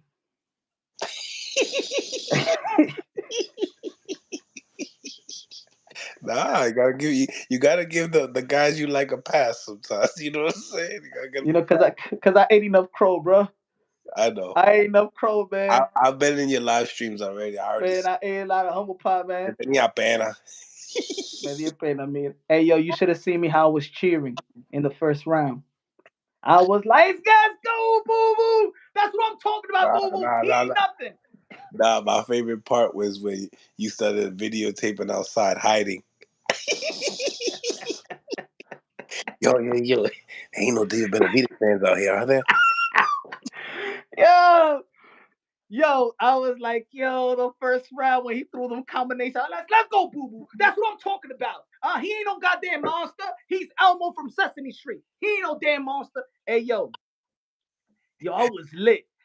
Charles must be the Even the Charles Mexican, must the be the Latino, cookie. the Ecuadorian, whoever's out there, they was doing the chat and they were saying, "Si se puede, si se puede" in the first round, and then I stood up y yo dije, "No se puede, coño, no se puede la de la boca al papá y al hermano y a David Benavidez." Yo, and, and Andre family was like, you see, like, yeah, whatever he said.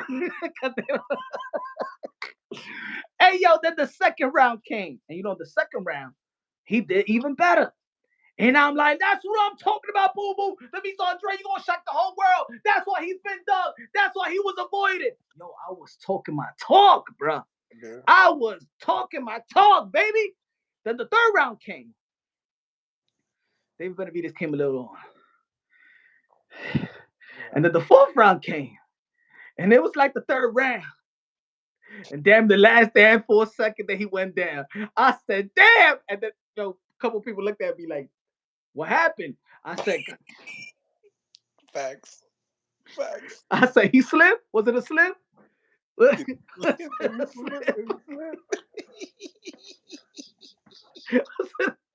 Then the fifth round came. I'm like, Boo man. Run, Boo Boo! Run, get out the damn ring! Get out the damn ring, it's a monster! Goddamn Boo Boo, get the hell out of there! I was like Duke. I was like Duke and damn fucking Rocky Fork, throw the damn towel! Telling Rocky Balboa, throw the damn towel! And then in the last fifth round, you saw when he landed a couple of combinations. And he landed a body shot, then an uppercut, and then he sent David Benavidez to the rope. And I said, that's what I'm talking about, Boo Boo. He ain't going nowhere. He ain't going nowhere. And even Mike Tyson was like, yo, this guy is tough. He ain't quitting. He ain't quitting. Right? Then the sixth round, I'm hyped because I'm like, Boo man, you know what I'm saying? He weathered the storm, baby. That's what I'm talking about. And Monster, the monster, just kept on hitting them and hitting them. And I said, Devin Benavidez, you gotta do it like that. Shit, man. Calm down, bro. Calm down, David. Shit. Yo, it was sad to watch because honestly, he's from New England. I mean, at the time, I wasn't feeling bad because I had my money on David. But just looking at the fight, and I'm like, damn, they're not making an adjustment, and they coming straight at him from round one. Like I'm over here thinking that Boo Boo's gonna be able to at least move around a little bit and you know set up traps, and we didn't see any of that. Yo, let me get 1 second. 1 second. Let me get the charger. Yeah, One get it, second. get it. Shout out to the chat. Shout out to the chat. You already know we have the one and only Punch Drunk Boxing in the building. Back on Mill City Boxing. You know, we haven't chopped it up since the Andre fight. We talked about off air a little bit, but that's old news now. I mean, obviously we want Andres to get some other big fights. I think me and Punch were talking about him and Morrell. He seems like the guy that would actually step up to Morrell. Looks like not a lot of people don't want to step up to Morrell. So yeah, I mean, salute to Punch. He supported his boy. Win or lose, that's what it's all about. Win or lose, you support who you rock with, and that's what it's all about. Shit, you remember? I felt like it was just you and me alone going for Tio when he fought Josh Taylor, right?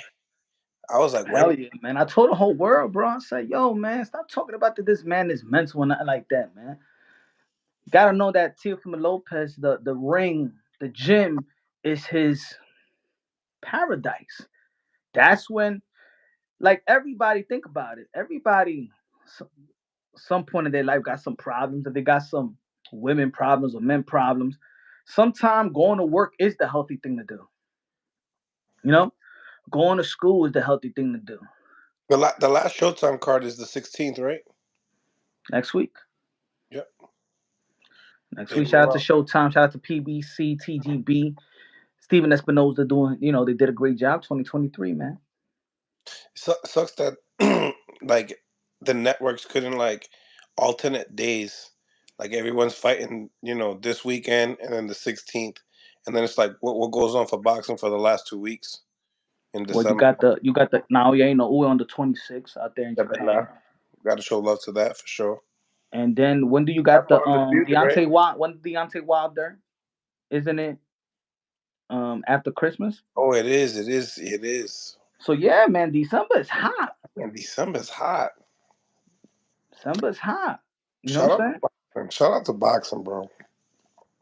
Boxing is good, man. The fans just gotta, you know what I'm saying, like really stop stealing the fights, man, for real. Cause yo, if you see, look, it's almost like a relationship, right? Right about there. If you see that boxing is trying, they trying to give us what we want. They trying to give us some good fights. They trying to give us some entertainment. They trying. We gotta support. Or you know what they're gonna do? They're gonna keep us treating us bad. Support it when they're doing good. I'm telling you, man. I'm telling you, PBC is going to do what they first started. They're gonna stack the card up. You saw how they finished. That's going to be the new blue. That's going to be the blueprint because it's only pay-per-view events. So with the fighters that they working with, there's so many fighters. They're going to have to stack up the cards. Look, they have Michel Rivera and Sergey Lipinets on YouTube because that card was so stacked up that even a great fight that before could have been a main event on Showtime on free TV. Yeah, they should have put that on the Morel card. Honestly, they should have split that up. No, it's good like that though, because now what's going to happen is, let's say the biggest for Javante Tank Davis is going to be back. Now, let's say Javante Tank Davis realistic Pitbull Cruz too, and they put in for co-main event. Maybe they'll have a Matias versus Rolly. Mm, mm, I You love it. know, maybe they have Edo de los Santos versus otro dominicano Michel Rivera. No, but that's 135, 140. Elvis Rodriguez and Michel Rivera may have to fight. How about this? How about this? Dominican Edo for de los Santos, mira. Javante Tank Davis versus Pitbull Cruz, Frank Martin versus Edo de los Santos on the co-main.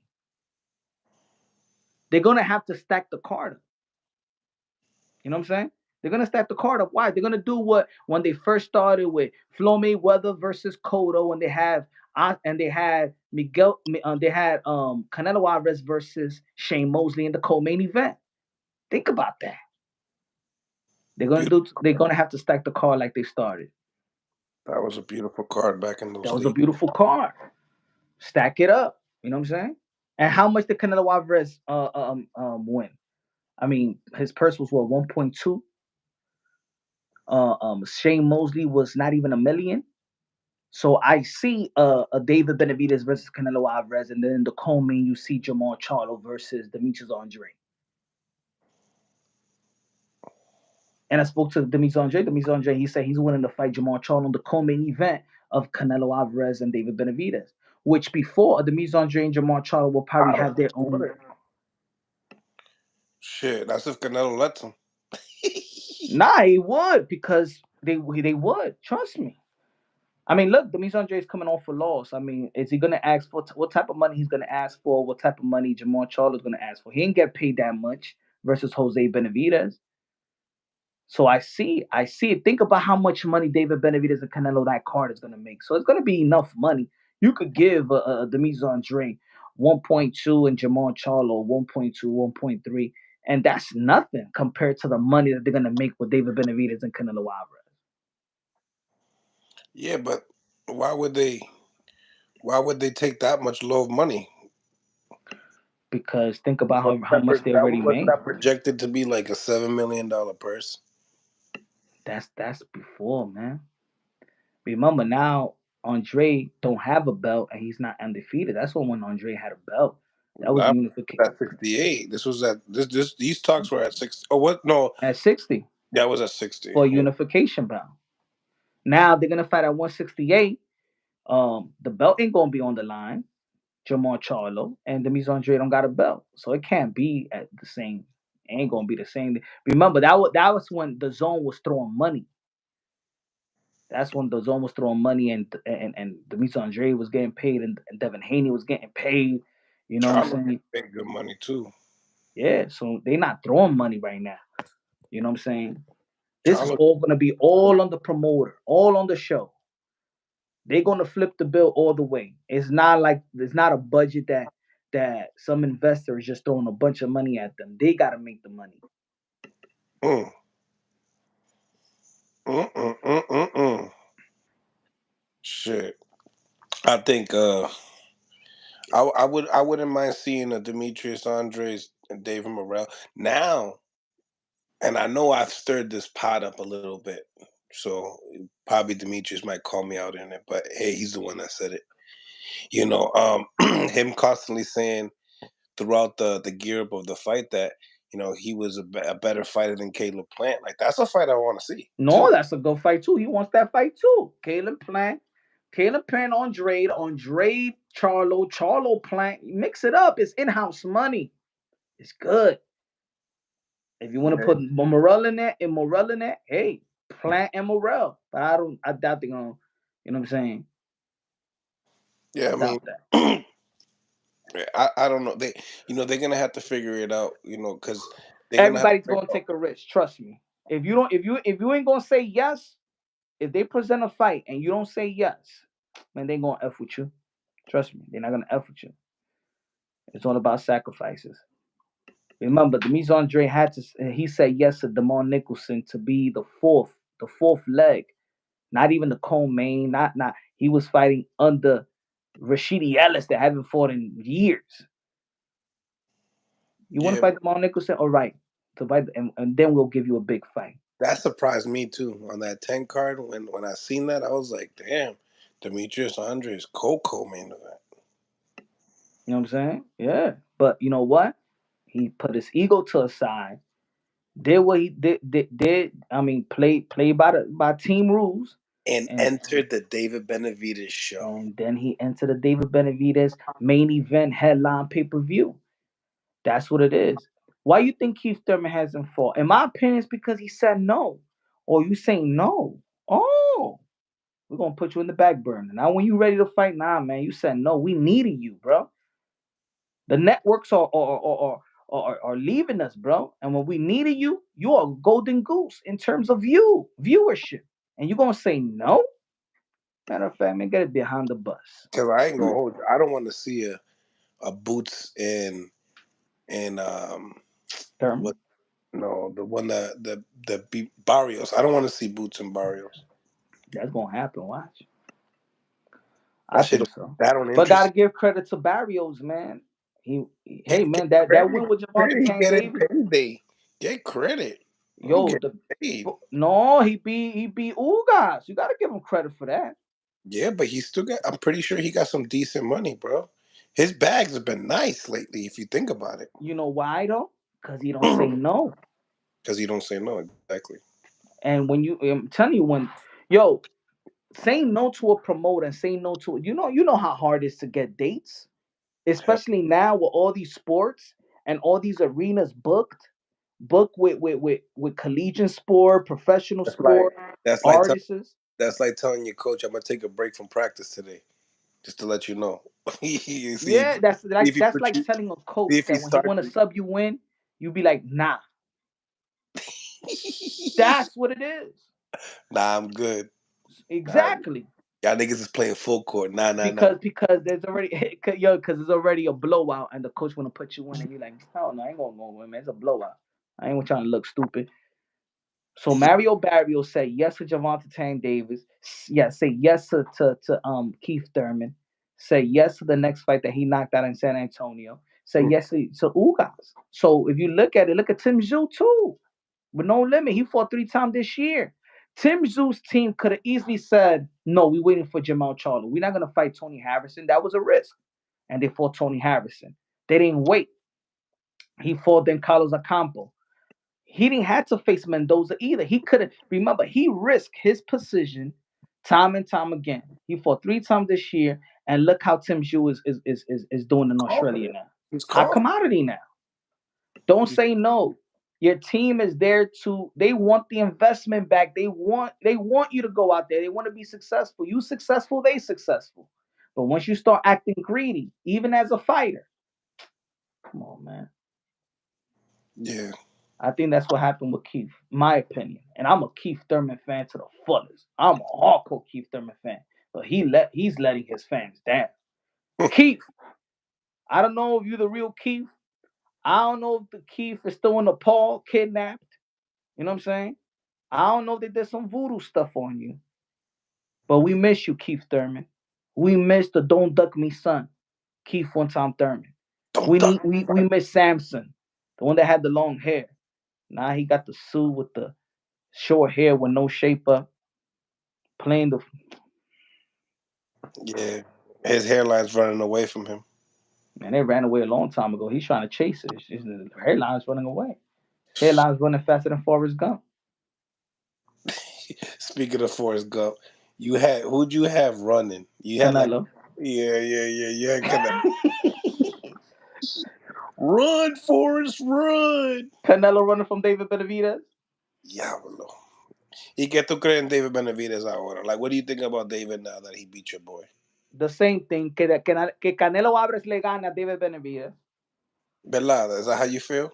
I still feel like that. I still feel that Canelo Alvarez beat David Benavidez, but he better not waste time. You better get him now. Don't make him go to another training camp. Don't make him go and be more confident and put more wrinkles in his game and add layers to his skill set, add more tools to the toolbox. Don't do it, Canelo. Be smart like Floyd Mayweather. He caught you before you became Cartelo, aka Payday, aka get the fuck out of here, man. Que Cash Kello. Cashnelo, Cartelo, Payday, King Nello. Hey, get him right now. If you want David Benavidez, get him right now because right now he's entering this prime. But I said, like I said yesterday, nobody should shame Canelo Alvarez. As much as we want to see the fight with David Benavidez and Canelo Alvarez, you can't shame Canelo Alvarez. Facts. You can't. I mean, he has done so much to separate himself from his contemporaries. We want to see the fight. I think that fight is good for us, for the fans, for boxing. But if Canelo Alvarez beat David Benavidez, what does he win? Clout. Ya lo tiene. More clout. So if that's all he's winning, Proving the little doubters that doubt him wrong. and hey, I said this yesterday. I got people mad, but I said, but tell me if I'm lying. I said if people didn't want to shame Canelo Alvarez with the Mizandre and 154 and 160 when the Mizandre actually has something to offer Canelo at 154. He had a title. He had undisputed offer Canelo Alvarez, and people were saying they don't give a damn. They didn't shame Canelo Alvarez with the Mizandre. when Demis Andre had legacy to offer Canelo Alvarez. What does David Benavidez have to offer Canelo Alvarez? Let's be real. Let's be honest. We want to see the fight, but what does he offer Canelo Alvarez if he beats him? What does he offer him? The same thing that Ryan Garcia offered Gervonta Tank Davis. Nothing. The same thing that John Ryder offered Canelo. Nothing. Bicho. Nada, bicho. Sin gasolina. Mm-hmm. Raw. It's true. But we need that fight to happen next year, and I think Canelo knocks out Munguia in the process.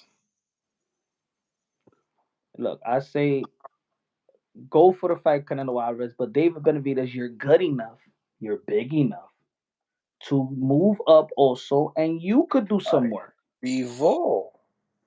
That's like with my boy Blind Faith. Shout out to my boy Blind Faith. Also, smash the like button, subscribe to the channel, ladies and gentlemen, and make sure you check out my boy Punch Drunk. Awesome channel as well. But Bivol and Benavidez could be a bigger fight for David. You know what I'm saying? Like that changes things a little bit. It changes the landscape a little bit about how people think about that matchup itself. I beat the guy you lost to at a bigger weight. You know, most likely if David Benavidez and Canelo Alvarez fight, it would probably be in favor and smart. And a lot of people are not gonna like this. A lot of people gonna hate me saying this, but most likely he'll put a hydration clause on David because Of David course. probably walking at like 200 in there. Yeah. Yeah, he's walking to 200, bro. He gonna have to. Especially what he saw versus Demetrius Andre. And Demetrius Andre is 6'1". 6'1". He's bigger than Canelo Alvarez. And saw how small he looked versus David Benavidez. Imagine Canelo Alvarez. And what did Canelo Alvarez said when he faced Bivol? He started talking about his height, right? Oh, he was small. He dared to be great. Bivol only rehydrated to 187. David Benavidez rehydrates almost 15 pounds more than that, or 12 pounds more than Dimitri Bivol. He rehydrates to a cruiserweight, nearly a heavyweight. Canelo Alvarez will do the same thing he did to Daniel Jacobs. There's no way that Canelo Alvarez. And to be honest, I understand people rehydrating 15 pounds, but when you're rehydrating in the mid 190s, going to 200, you know, I don't want to take nothing away from David Benavidez, but that's just too much, bro. Go to 175 too, man. That's some bully shit. And by me, for real, Canelo smokes Andre. Pero ¿por qué tú lo tienes que decir así? I'm just sorry, bro, but I'm just looking at it, and you heard me what I said before. I said, yo, coming up from 54 and only one fight at 68. Eso no me da nada. That doesn't do nothing for me. Mira, David Andre le gana a Canelo Álvarez también, ¿qué? ¿Por qué tú lo dices así, mimito? Como, di que yo, he smokes him, pero dilo más suave, que you already know que dale un break y ya. Yeah, Dilo más suave. he Canelo Alvarez puts it in. You know, Demetrius Andre Pause, pause, pause. Sin Vasolina, loco. Like that. Super pause, like that. He Nah, hits man, it I right. start. You said what your boy Zab Judah told you. Zab Judah lost money on his bet too. He should have followed me. What does Zab Judah also said to you? I read the article right now before I got on. They wrote about it and they highlighted you. Who did? Boxing scene. What Zab said? Yeah. I don't even know. They took something what Zab said. They What's just highlighted like I just read before I got on, I was reading an article boxing scene. They just posted it right now. That Zab Judah said oh, that Demetrius Benavidez Andre ain't beat. done. Oh yeah, and then also in that article he said that Zab Judah says that Benavidez beats Canelo To as be well. honest, I haven't seen it. I just read it. Okay. But they only wrote the piece where he was talking about Demetrius Andre. He ain't done. Boo Boo ain't done, baby. He's back in the gym next week. He's back in the gym, baby. And hey, don't hey, I know you guys. I know the people in the chat. I know. Y'all don't feel the Demetrius Andre, but watch. Boxing is all about resurrection, man. Boxing is all about the comeback. Oh yeah, Boxing is all about the Cinderella man. and I'll give you props, right? I'll give Demetrius props too, because I don't want people thinking I'm a hater just because I speak my opinion. Even to guys like James Tony, that believes that Demetrius Andres is the best boxer at 168 pounds. He's including every single person there, so he got the goods, but still, we still have to feel like, yo, is he a real 168 pounder? He's And not. We all know he's not a real 168 pounder. so then when you're competing there, you got to keep that in factor. You know what I'm saying? Because Charlo, right, is not a real one. That's why I want Charlo. That's why I think it's more fair, yeah. But in the same time, Charlo, I think Charlo might hit harder as Maybe. well. So I feel like that fight, if it goes 12, I'll definitely favor Demetrius. But I wouldn't be surprised if Charlo, steals the win. You know what I'm saying? Hey, hey, but it's still a good fight. I think what the boxing world need to stop is like I understand this was his first big fight, and what I'm saying they didn't pass the 6 rounds. He tried to fight hard. He was fighting a guy that just is a special. David Benavidez is an enigma. He's special, right? But he fought hard. We can't just push him in the sidewalk and stuff like that. Like yo, we need to stop being fans like that. Like, yo, that's it. Because Yeah, David Benavidez beat him. That's it. yeah, Nah, but, man, it's still a but good fight. no, yeah, yeah, yeah, facts. And the reason why he has more fights left in him is because they stopped it that early. If they let it go on for a longer time, you definitely see retirement on its way or one more fight to realize that you need to retire. Really, like they saved him, bro. They Nah, saved him.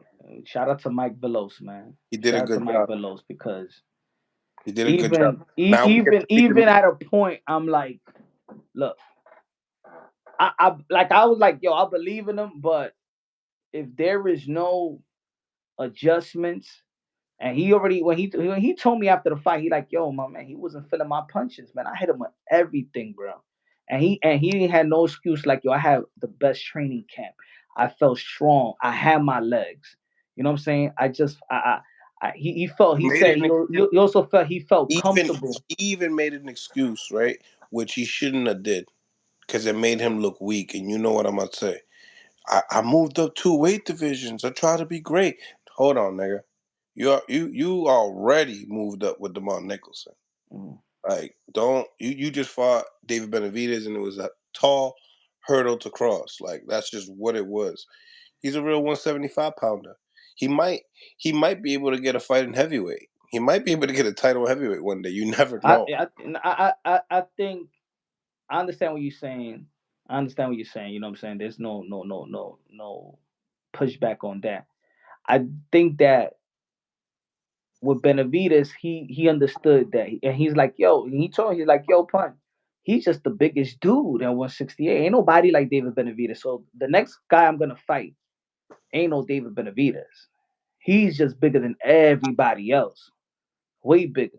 You know what I'm saying? And it looked like that in the ring, like in person and I don't know, in TV may looks, yo, bro.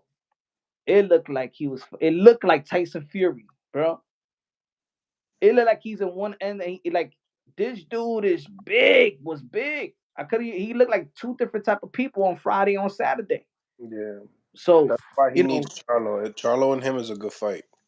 yeah, Charlie and him is a good fight. I think Caden Plan and him is a good fight. He might, to be honest with you, he probably should go for the smaller Charlo first too, to be honest. You know what? And I said that on the Twitter. I said, yo, a Jamel Charlo and the Mise Andre is still a good fight.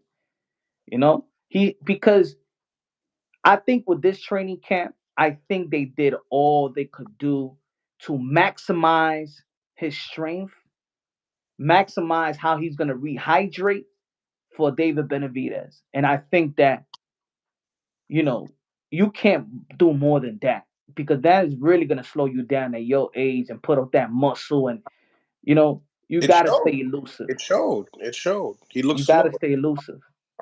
And the thing he said, he felt comfortable because he said he was easy to hit. And we did see it. He was easy. Benavidez is easy to hit, as we saw.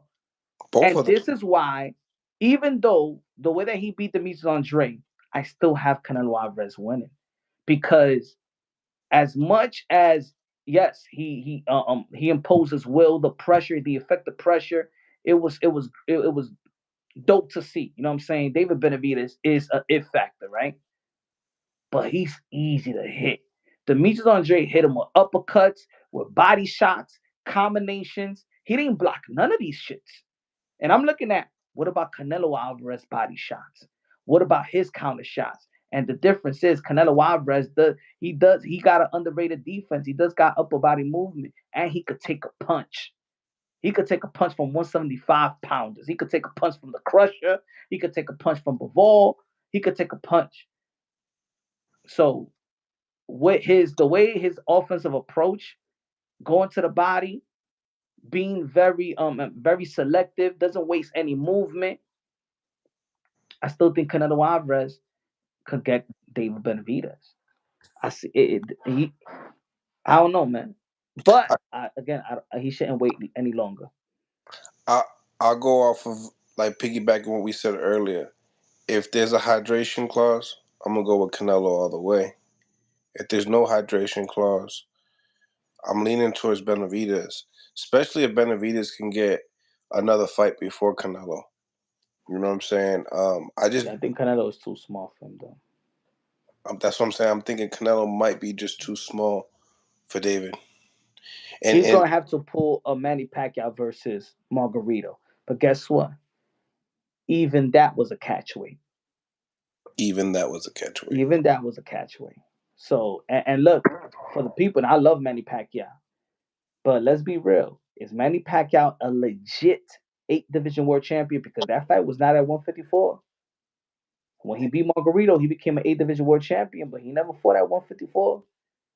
But the catchweight, and all the greats have done it. Catchweight's rehydration clause. For Canelo Alvarez, bro, David Benavidez is bigger than Bivol. Let's put it that way. He's As bigger than Bivol. as a name, yeah. No, he's bigger, like bigger than Bivol. Oh my grande, yeah, yeah. He's definitely more dense, more. And more pop. More pop than Bivol. He got more pop than, but you know what it is in that fight situation, right? When you compare pop, I wouldn't compare pop too much because the volume that Benavidez gives you will pretty much match the power that Benavidez throws for as many shots as he throws. You know what I'm saying? Mm. Like I rather get hit. Would you rather get hit by Bivol with the 1-2? Or would you rather get hit by Benavidez's 1-2-1-2? That's gonna be the difference. I'd rather not get hit with nothing. Yeah, that sounds good. That sounds real good. You I know, rather got hit with nothing. But that if sounds like a Canelo safe Alvarez team and himself felt that Dimitri Bivol was too big, and he's only 6 feet, and David Benavidez is 6'2", 6'3", and rehydrates more, he's gonna have David Benavidez in a rehydration clause. Now, could David Benavidez will he do it? Will he get the rehydration clause? Will he do it for money? See the difference between those two matchups is that Bivol, he fought off his back foot. He fights off his back foot really well. So using that length and that that boxing ability that you have with your feet, plus be able to land a punch and know that my thump is harder than your thump. Pause. You know what I'm saying? Like styles make fights at the end of the day. David, when he throws a punch, he stays there. He stays there. He steps in. He stays there. He ain't stepping out. He might go and pivot instead. He ain't stepping out because he knows what he. That's what I like about David. He knows what he can do, and the Mm-hmm. things that he does good at, he adds to it. there's not a lot of people that are throwing lead right hands at you. And he started connecting with the right hand versus Demetrius Andre. He started First connecting with the round. right hand. First round. Like if it was a jab. And Like that. remember that jab. Remember that was it the jab to the bet to the solo plex, and when he stumbled back, the first punch landed, but he came back and hit him some punches. I really think that. I mean, I'm telling you, of course right now you know how people are right away when a fighter wins and when a fighter loses. It's hype with the fighters win, and then there's a downfall when a fighter loses. But Right. I was happy with the combination. He still has some speed. He had a different type of grit. Like the thing, you know why Demis Andre probably even lost in the sixth round is because he went out there trying to make a statement. He wasn't trying to finesse and outbox David Benavidez. He was trying to beat David Benavidez. He went out there to fight Benavidez, and Yeah. maybe that maybe was not smart in the beginning. But guess what? With all the criticism he has gotten in his career, I think even with the approach, he's ready to fight. He's ready to bang. You know, I mean, I enjoyed the first 3 rounds. I enjoyed, yeah, especially in person. Like we watched it because we watched it again. Like we watched it even after his fight when he was watching the highlights and stuff like that when he got knocked down. But it was an exciting fight. Like even though it lasted, look, and I said this on my channel and I said this on Twitter. And you know what most of the people said? I asked them, what's the most exciting fight in your time? What do you think is the most exciting fight? You know what most of the people said? Hearn versus Hagler. One of the most exciting fight. They said Hearn versus Hagler. In Guess what? Hearn had and when people talk about the past, oh man, I wish that people fight like I want to see a fight like the Hearn Hagler Ward or whatever. But Hearn Hagler, that was Word of Gotti, yeah. that fight was so important because it was primetime TV. It was on a Monday. They went on a 20 city on a 20 city tour press 20 city major cities in the United States, and that fight right there captivated the boxing. Boxing became a little bigger in the 80s because of that fight. Mm. Guess what, guys? Oh, That fight lasted 3 rounds. One of the most unforgettable fights, one of the most exciting fights that people always go back, always be like, oh my God, did you see how Hagler and Hearns went at it? 3 rounds. So I'm just saying, folks, don't be too bougie because it was 6 rounds. Because one of the most memorable, exciting fights only lasted 3 rounds. Hagler took Hearns 3 rounds. And nobody disrespected Hearns for going out like that. Because we all know Hearn went out there to fight him. You went out there to fight. And it lasted 3 rounds, but damn. Should they play his fight with Hagler more than any of his fights? mm-hmm. Right? Hell yeah. Hearns, Hearns is getting a nice little paycheck every single time they run that. There you go. So, just like they give respect to Kell Brook, what they said when Kell Brook fought Triple G, yo, Triple G got exposed. Man, it only lasted 5 rounds, but those 5 rounds is like, damn, he had balls to just fight him. That's over the bone broke. His over the bone, it broke, right? What about Baturbia versus Anthony Yard? Everybody in the UK was happy for Anthony Yard. He got knocked out by Baturbia. What was it? The 7th, 6th round, 8th round, 7th round, 6 rounds, and he got man praise. John Ryder got praised by going 12 rounds, but Canelo Alvarez got beaten up almost every round.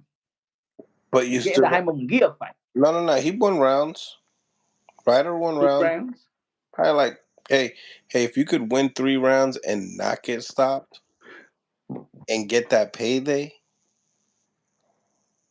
shit, sounds better than getting KO'd.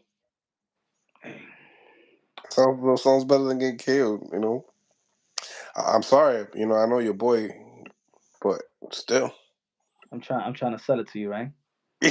I'm not selling. It's not working. No. God damn it! I'm trying to sell. Boo! Come on, boo boo. It's not working. Hey, y'all should be a promoter, man. He's too Hey, small. yo, forget this YouTube, man. We going punch drum boxing promotion. Diablo. I think I'm getting good at. I think I'm good at this promotion thing, man. Shit. You saw my interview with Ben Whitaker, and I'm like, hey, yo, the surgeon versus the monster. That's the legacy fight right there. The surgeon versus the monster. I'm talking about the silver medalist. I'm talking about the Cassius Clay of the UK. I seen that. I was Benzo, aka the surgeon. Cassius Clay of the UK. We ain't never seen nobody that flow like a butterfly sting like a bee like that in the UK. That's like that. Whooped.com. Hey yo, Spencer Fearon hit me up. He said, "Stop it, Punch." I said, man, that's the Cassius Clay of the UK. That's like putting Prince Nassim on the pot, Roy Jones Jr. on the pot, Cassius Clay on the pot, Sugar Ray Leonard on the pot, and you mix it all up, man. You got Ben Whitaker, baby. Wait. Does Rap said, Star? Yo, you should be my promoter, yo. Does Rap Star think he got a chance for Benavidez?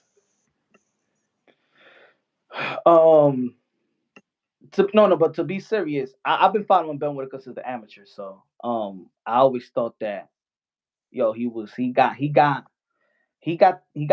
attribute. I like his footwork. Do you see him in the amateurs? I seen like 2 fights of him in the amateurs, but I seen mostly pro. He has good game. He has game. Yeah, you know what I'm saying. And he trains. And one thing that I love when foreign fighters come out here and train. Like he figured it out. Look, he got Sugar Hill. He trains out here in Miami. Goes to New York and train and stuff like that. So Urshichev had Sugar Hill too, but yeah, keep going. My leg pointy. I can't feel it. I can't finish the fight. I can't feel it. My leg. What about Hector? How about Hector Luis Garcia? I can't see nothing. I can see. You want to hit me right here, and I can see right here. What happened? Please, I don't. Que no puedo ver. No puedo ver. Punch. Turn the lights on. Turn the lights on. What happened? Te vas a take David where you are again. Para la pelea. Yo, was like, come on, Luis. You talking about you can't see, bro? He said, "What the fuck happened to my leg?" Oh man. Yo, I told Coach Kenny that. He's like, "Yeah, that shit happens when I be doing pads with Tank. I be feeling it on my leg and shit." I was like, okay. What about when Coach Kenny was smacking up Demar Nicholson? How about that? I did an interview with Coach. I said, "What's wrong with you? You got Chavo, you trying to beat Tito Trinidad Senior?" shit, AKA K LaPlante, coño, like what the shit." He's like, yeah. He said the video, the way, the angle, it looked worse than really what it was. I was like, nah, man, you fucking him up. Like you fucking him up. Yo, you beating him up just as much as the Mise Andre beating your opponent, man. Yo. Hey, yo, but man, I'm recording night, man. I gotta get something to eat. Diablo, ¿está comiendo a esta hora? Claro que sí. Okay. Mira, ¿y qué hora que yo estaba hablando? Yo estaba hablando mierda de Subriel Matias. Subriel Matias, hey. Latino, estamos aquí apoyando. Hey.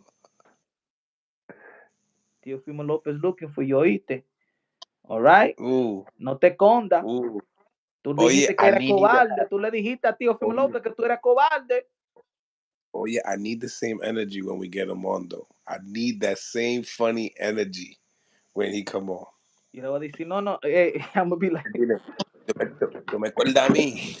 No, ese era, yo le voy a decir, yo, tú no estás hablando mierda de mí. Mira, sobre Matías, tú sabes, mira, yo me llamo Ponce Droga Boxer porque, mira, I have drinking problems. Ese día yo estaba bebiendo mucho, tú sabes cómo la gente bebe. I was drinking a lot, and I didn't mean all those words that I said. Tu sabes, I'm going to rehab, and you my friend, right? Pásame la botella. Hoy se bebe, Subriel Matías. Vamos, tío Teofimo te está esperando a ti. Di que la mano te duele. Deja de estar haciendo paja. Vamos a ver. Régate esa mano. February. Oh, Super shit. Bowl. Boricua, Honduras, Latino, New York City. Let's go. No. Oye, It's going to be in Las Vegas. But pero yo, the I'm out one of here, son. before you leave, right? I said, what's the biggest fight at 140? Tio versus Matias. Haney Prograis, Ryan Rowley. 56% got Tio and so we starting somewhere. Tio and Matias, man. Well, you already know, my niece. Grab Thank you, something to my eat, brother. man. Take care, man. God bless everybody and everybody in the chat, man. I'm out of here myself. Salute to everybody on the chat as well. Appreciate each and every single one of y'all for tapping in. Appreciate the donations. Make sure you guys like, comment, and subscribe to the channel. Like I said, we back in the polls. 164 votes. They're in. Y'all believe Tio versus Matias is that fight at 140. I definitely agree. Make sure you guys smash the like button. Subscribe to the channel. Funny ass live for real. Peace. You already know Jorge Morales. Appreciate you, my guy. For everybody, we got a lot of interviews tomorrow, so definitely tap in.